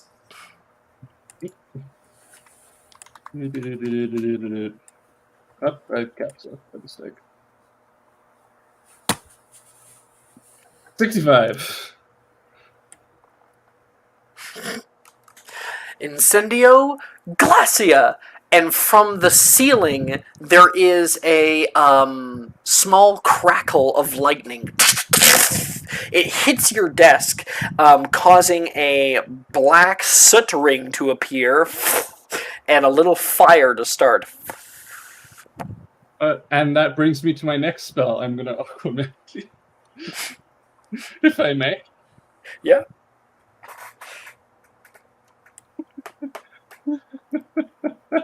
That's convenient. A 2. I'm actually going to fucking make that better. I'm gonna. No, fuck it. It's not gonna get better. I don't think you're going to make it any better. No. You cast out Aguamenti, and you see the flame, the tiny little flame that was on your desk, rise higher. And then Anne, Nolan says, "Do you smell something?" You turn and you can see someone's desk is on fire. Yeah. And I say to him, "No, you were right about a desk catching on fire every single class." Godric's heart! Dildero goes rushing over, yelling and casting out Perio, and puts out the fire. He yells at Rose for a little bit. When he recedes, Gemma looks over toward Rose. Are you okay? I'm fine. That was just embarrassing, though. I wasn't going to say it. It's You fine. I'm don't not have good with to. Transfiguration either, honestly. And if Dildero was maybe a little bit nicer, then I'm sure that you can catch more flies with honey than with vinegar. I think he believes that his sternness is required for that, for the School of Magic. If you're failing this class, you have nobody to blame but him. I suppose you're right. Oh, you also still owe me that dance, by the way. What? I don't know what you're talking about. You know, at the wedding, we said we'd all dance. You slipped away. I'm sorry. I don't recall ever saying that to you. Can I You see insight me? check? Yeah, you can. This seems like something would get an insight check from me. 16. Yeah, she's definitely lying. She's a little You know- embarrassed by it. I'll come back for it one day. I will. Why don't you work on your transfiguration first, then? It'd be easier if we did it together. And Rose, your grade decreases to a D.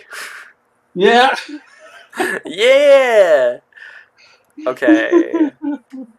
Who wants to go next? Can I? Edgar. Yay. First, we're going to. Levi plops down on the desk next to you. Did I miss anything? Not much. I mean, Rose did set the desk on fire, but that happens every class. Again? Are you kidding me? I'm worse though. Do you remember that time where everyone was wet because of me?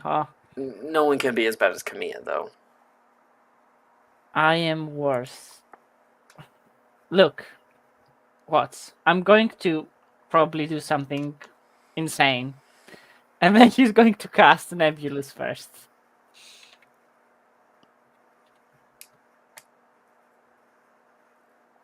Okay. Fail. So that's a 6. Ooh, great. Okay.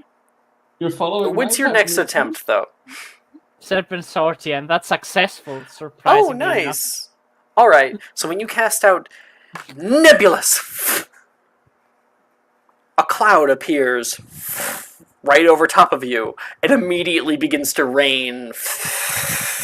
You are now covered in water. Levi pulls away from the water, scooching his desk away.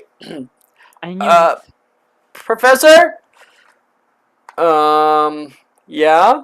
Dildra looks over, fully seeing the rain cloud pouring down on Edgar. Mind helping us with something? No. Really? No. You guys seem like you guys have it handled, honestly. Very funny, Professor. I mean, people talk about having a rainy day, but this is something else entirely. Wait, I could do simple sounds. You just hear the sound of it. You hear the sound of a drum shot go off.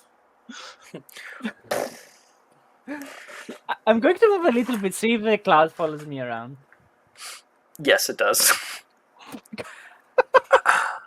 Repairofarge, he says, and the cloud fizzles out. Thank you. He turns around.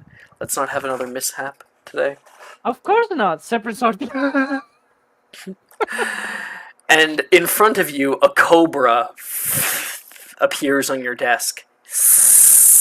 It hisses out toward you and stares at you for the moment, and then turns immediately toward Levi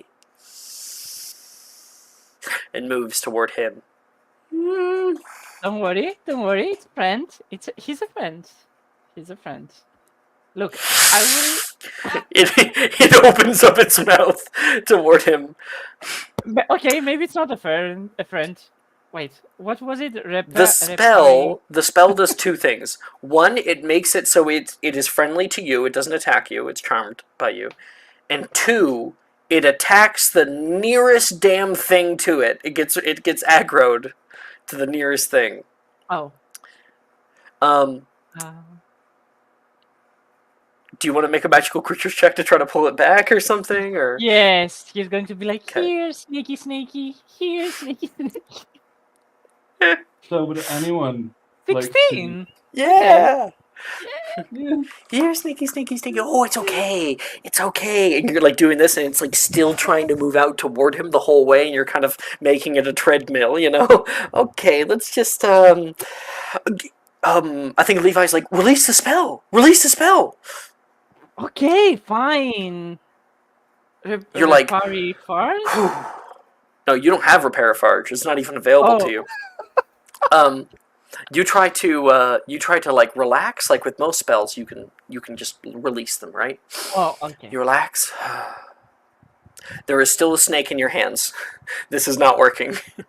You have conjured the snake, and you learn about Serpent Sortia. Once you conjure the snake, it's here now. It doesn't go back after a time. It's just here. It's a friend. Don't worry. His name is Jacob. And you're able to keep him if you want. I have a pet cobra. Yep. Does the spell expire after a time? We need a zoo. Does it expire, actually? It doesn't. No, it doesn't. No, if you look at the spell, there's no mention. And there Summons is a no snake. time. Mm-hmm. You also can't control its actions or time. No, unless you're Parselmouth. But the Well, only then thing you you can can get it not to convince do it. is not attack you. You just summon it near your enemies and let them go ham. It's like the snake gun in stick fighting in the stick fight game. I have a cobra.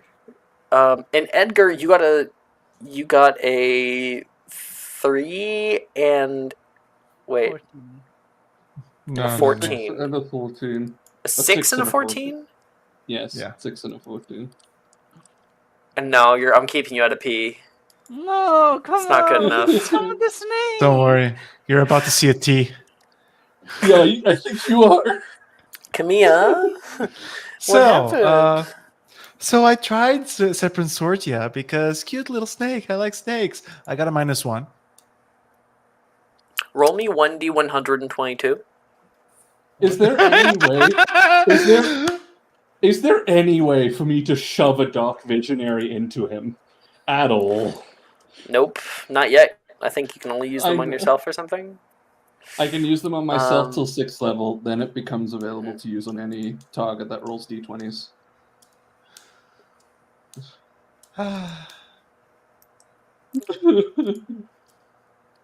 Oh man. Okay. I prepare my Veraverto.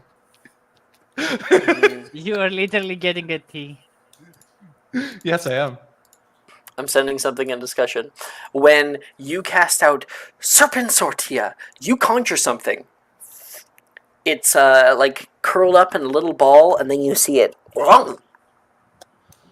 perk up on hind legs. You see a tiny thing about this big, a little humanoid thing with gray skin and glowing yellow eyes. No, no way. And it leaps off of your desk and starts running underneath the people's legs. I'll leap after it and try to Veraverto into a small figurine also. Make me a sleight of hand check. No, acrobatics to leap out of your desk. Okay. Both are horrible. So there we go. That's a 7. Come here. Lurches out, and I want you please to roll me 1d28 to see who you crash into.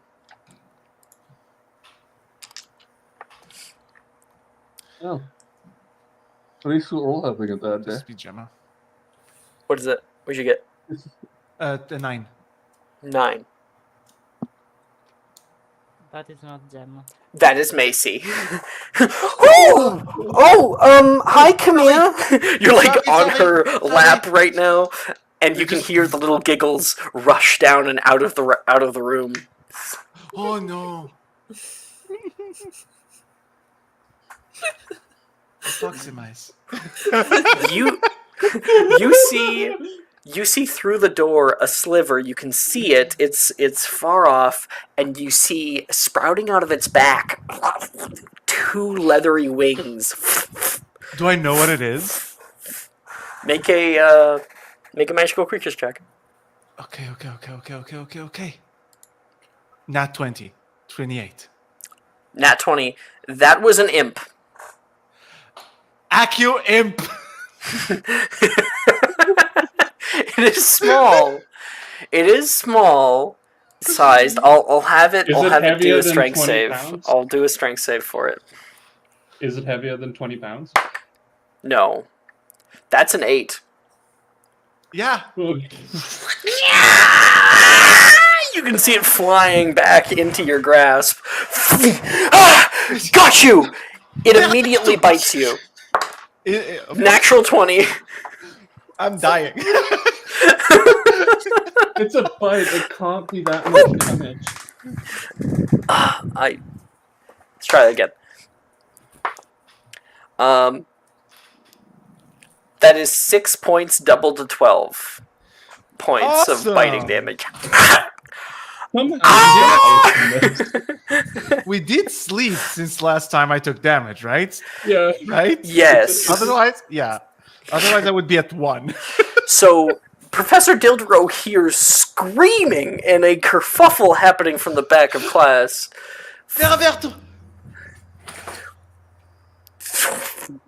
It becomes a It's small... a small figurine of a little angel. A little Your angel. irony is not lost on me. Mr. Kamiya, you are out of your seat because... I was trying a spell and it didn't Go work. sit down. Sorry. If you want to sit on my lap, just ask first, Macy says. I don't know if I'm comfortable with that, but thank you. I don't know if I'm comfortable with that. Macy meant that completely innocently, by the way. She's very nice. I just don't know. Looking. And right after, epoximize. You know what? What did you get on the epoximize? A 3. T. Troll. You At epoximize least I got yourself an imp. to your desk. The seat. Yeah. That's just. Wow.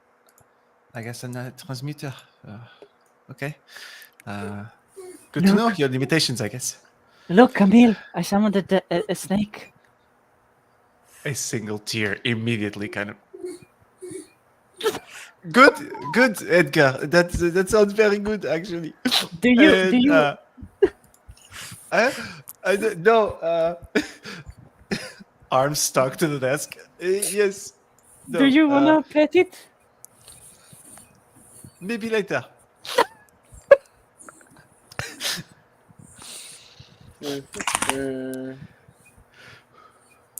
All right. So there is no longer an imp loose on Hogwarts grounds. Kamiya has successfully captured it. Anne, you're last. I have one failure, which was a 3, and one success, which was a natural 20. Okay, so I would have given you a D. Bump that up by 2 from a P to an A. And what was the spell attempts? I tried the same spell. It was the nebulous spell, which I had already failed once. That was the 3, or you just did it twice? Yeah, I was just trying to. I have 2 failed spell attempts in Transfiguration, so I was just trying to make one of those a success, so I at least was a little closer. So with the natural 20, that actually locks it in automatically. You'll see. That's awesome. Yeah, nat 20s lock it in. So it's even better if you do one that you've never done before and get nat 20, because you never have to roll for it again. When you cast out Nebulous the first time, there's this like little bit of mist that comes out of your wand. Nebulous! And you can see out of your wand billowing thick white clouds quickly fill the entire classroom, and no one can see an inch in front of their face. Who's doing that? I am. I'm actually not 100% sure on how to get rid of it. But I did it. Good job. Release the spell. Release the spell! You can hear Dildro seemingly getting angry from the How other do side. I don't actually know. I Take didn't a breath, read. Nolan says. Take a breath. And all of the clouds start to dissipate. You look I up thought and you this- can see Dildro standing over your desk. Hi, That Professor. was a very good nebulous. Thank I you. nearly tripped over someone else's desk. What was your name again? Anne Harley. Harley. You're in Slytherin, Harley. Yes. Yes, sir. You can see Gemma like, oh no. Actually, 5 that's points what I to wanted Slytherin. to. Yes. Actually, that's kind of what I was trying to do. As it's fading, I want to put an illusion around her head that's just the continuation of the fog. I don't think I can approve the illusion used in that way, because then that would mean that you can blind people with it. That is not a part of minor illusion. It can. They have to make an investigation to succeed to see through it, to know it's an illusion. Otherwise, it will take the form of given. Natural 20. Yeah, sees through. Yeah. And as Anne is awarded some house points, and Ravenclaw and Slytherin are neck and neck, both with 25 house points. And we continue on. That is where we'll end our session for today. When we come back, we will have more classes to do, a extra special potions, a group potions minigame. We've got us finishing off our mandrakes in herbology class, and technically, if we're quick, we could play Quidditch. I think I'm the only one on the team, right? You can still play. You can just assume an NPC. That's all. Yeah. Awesome. Yeah, and there is a spectator role. Oh, okay. Cool. That sounds awesome. All right. Maybe Anne can do tryouts for Quidditch. Thank you guys so much for playing. Thank you guys so much for watching, and we'll end stream there. Bye bye.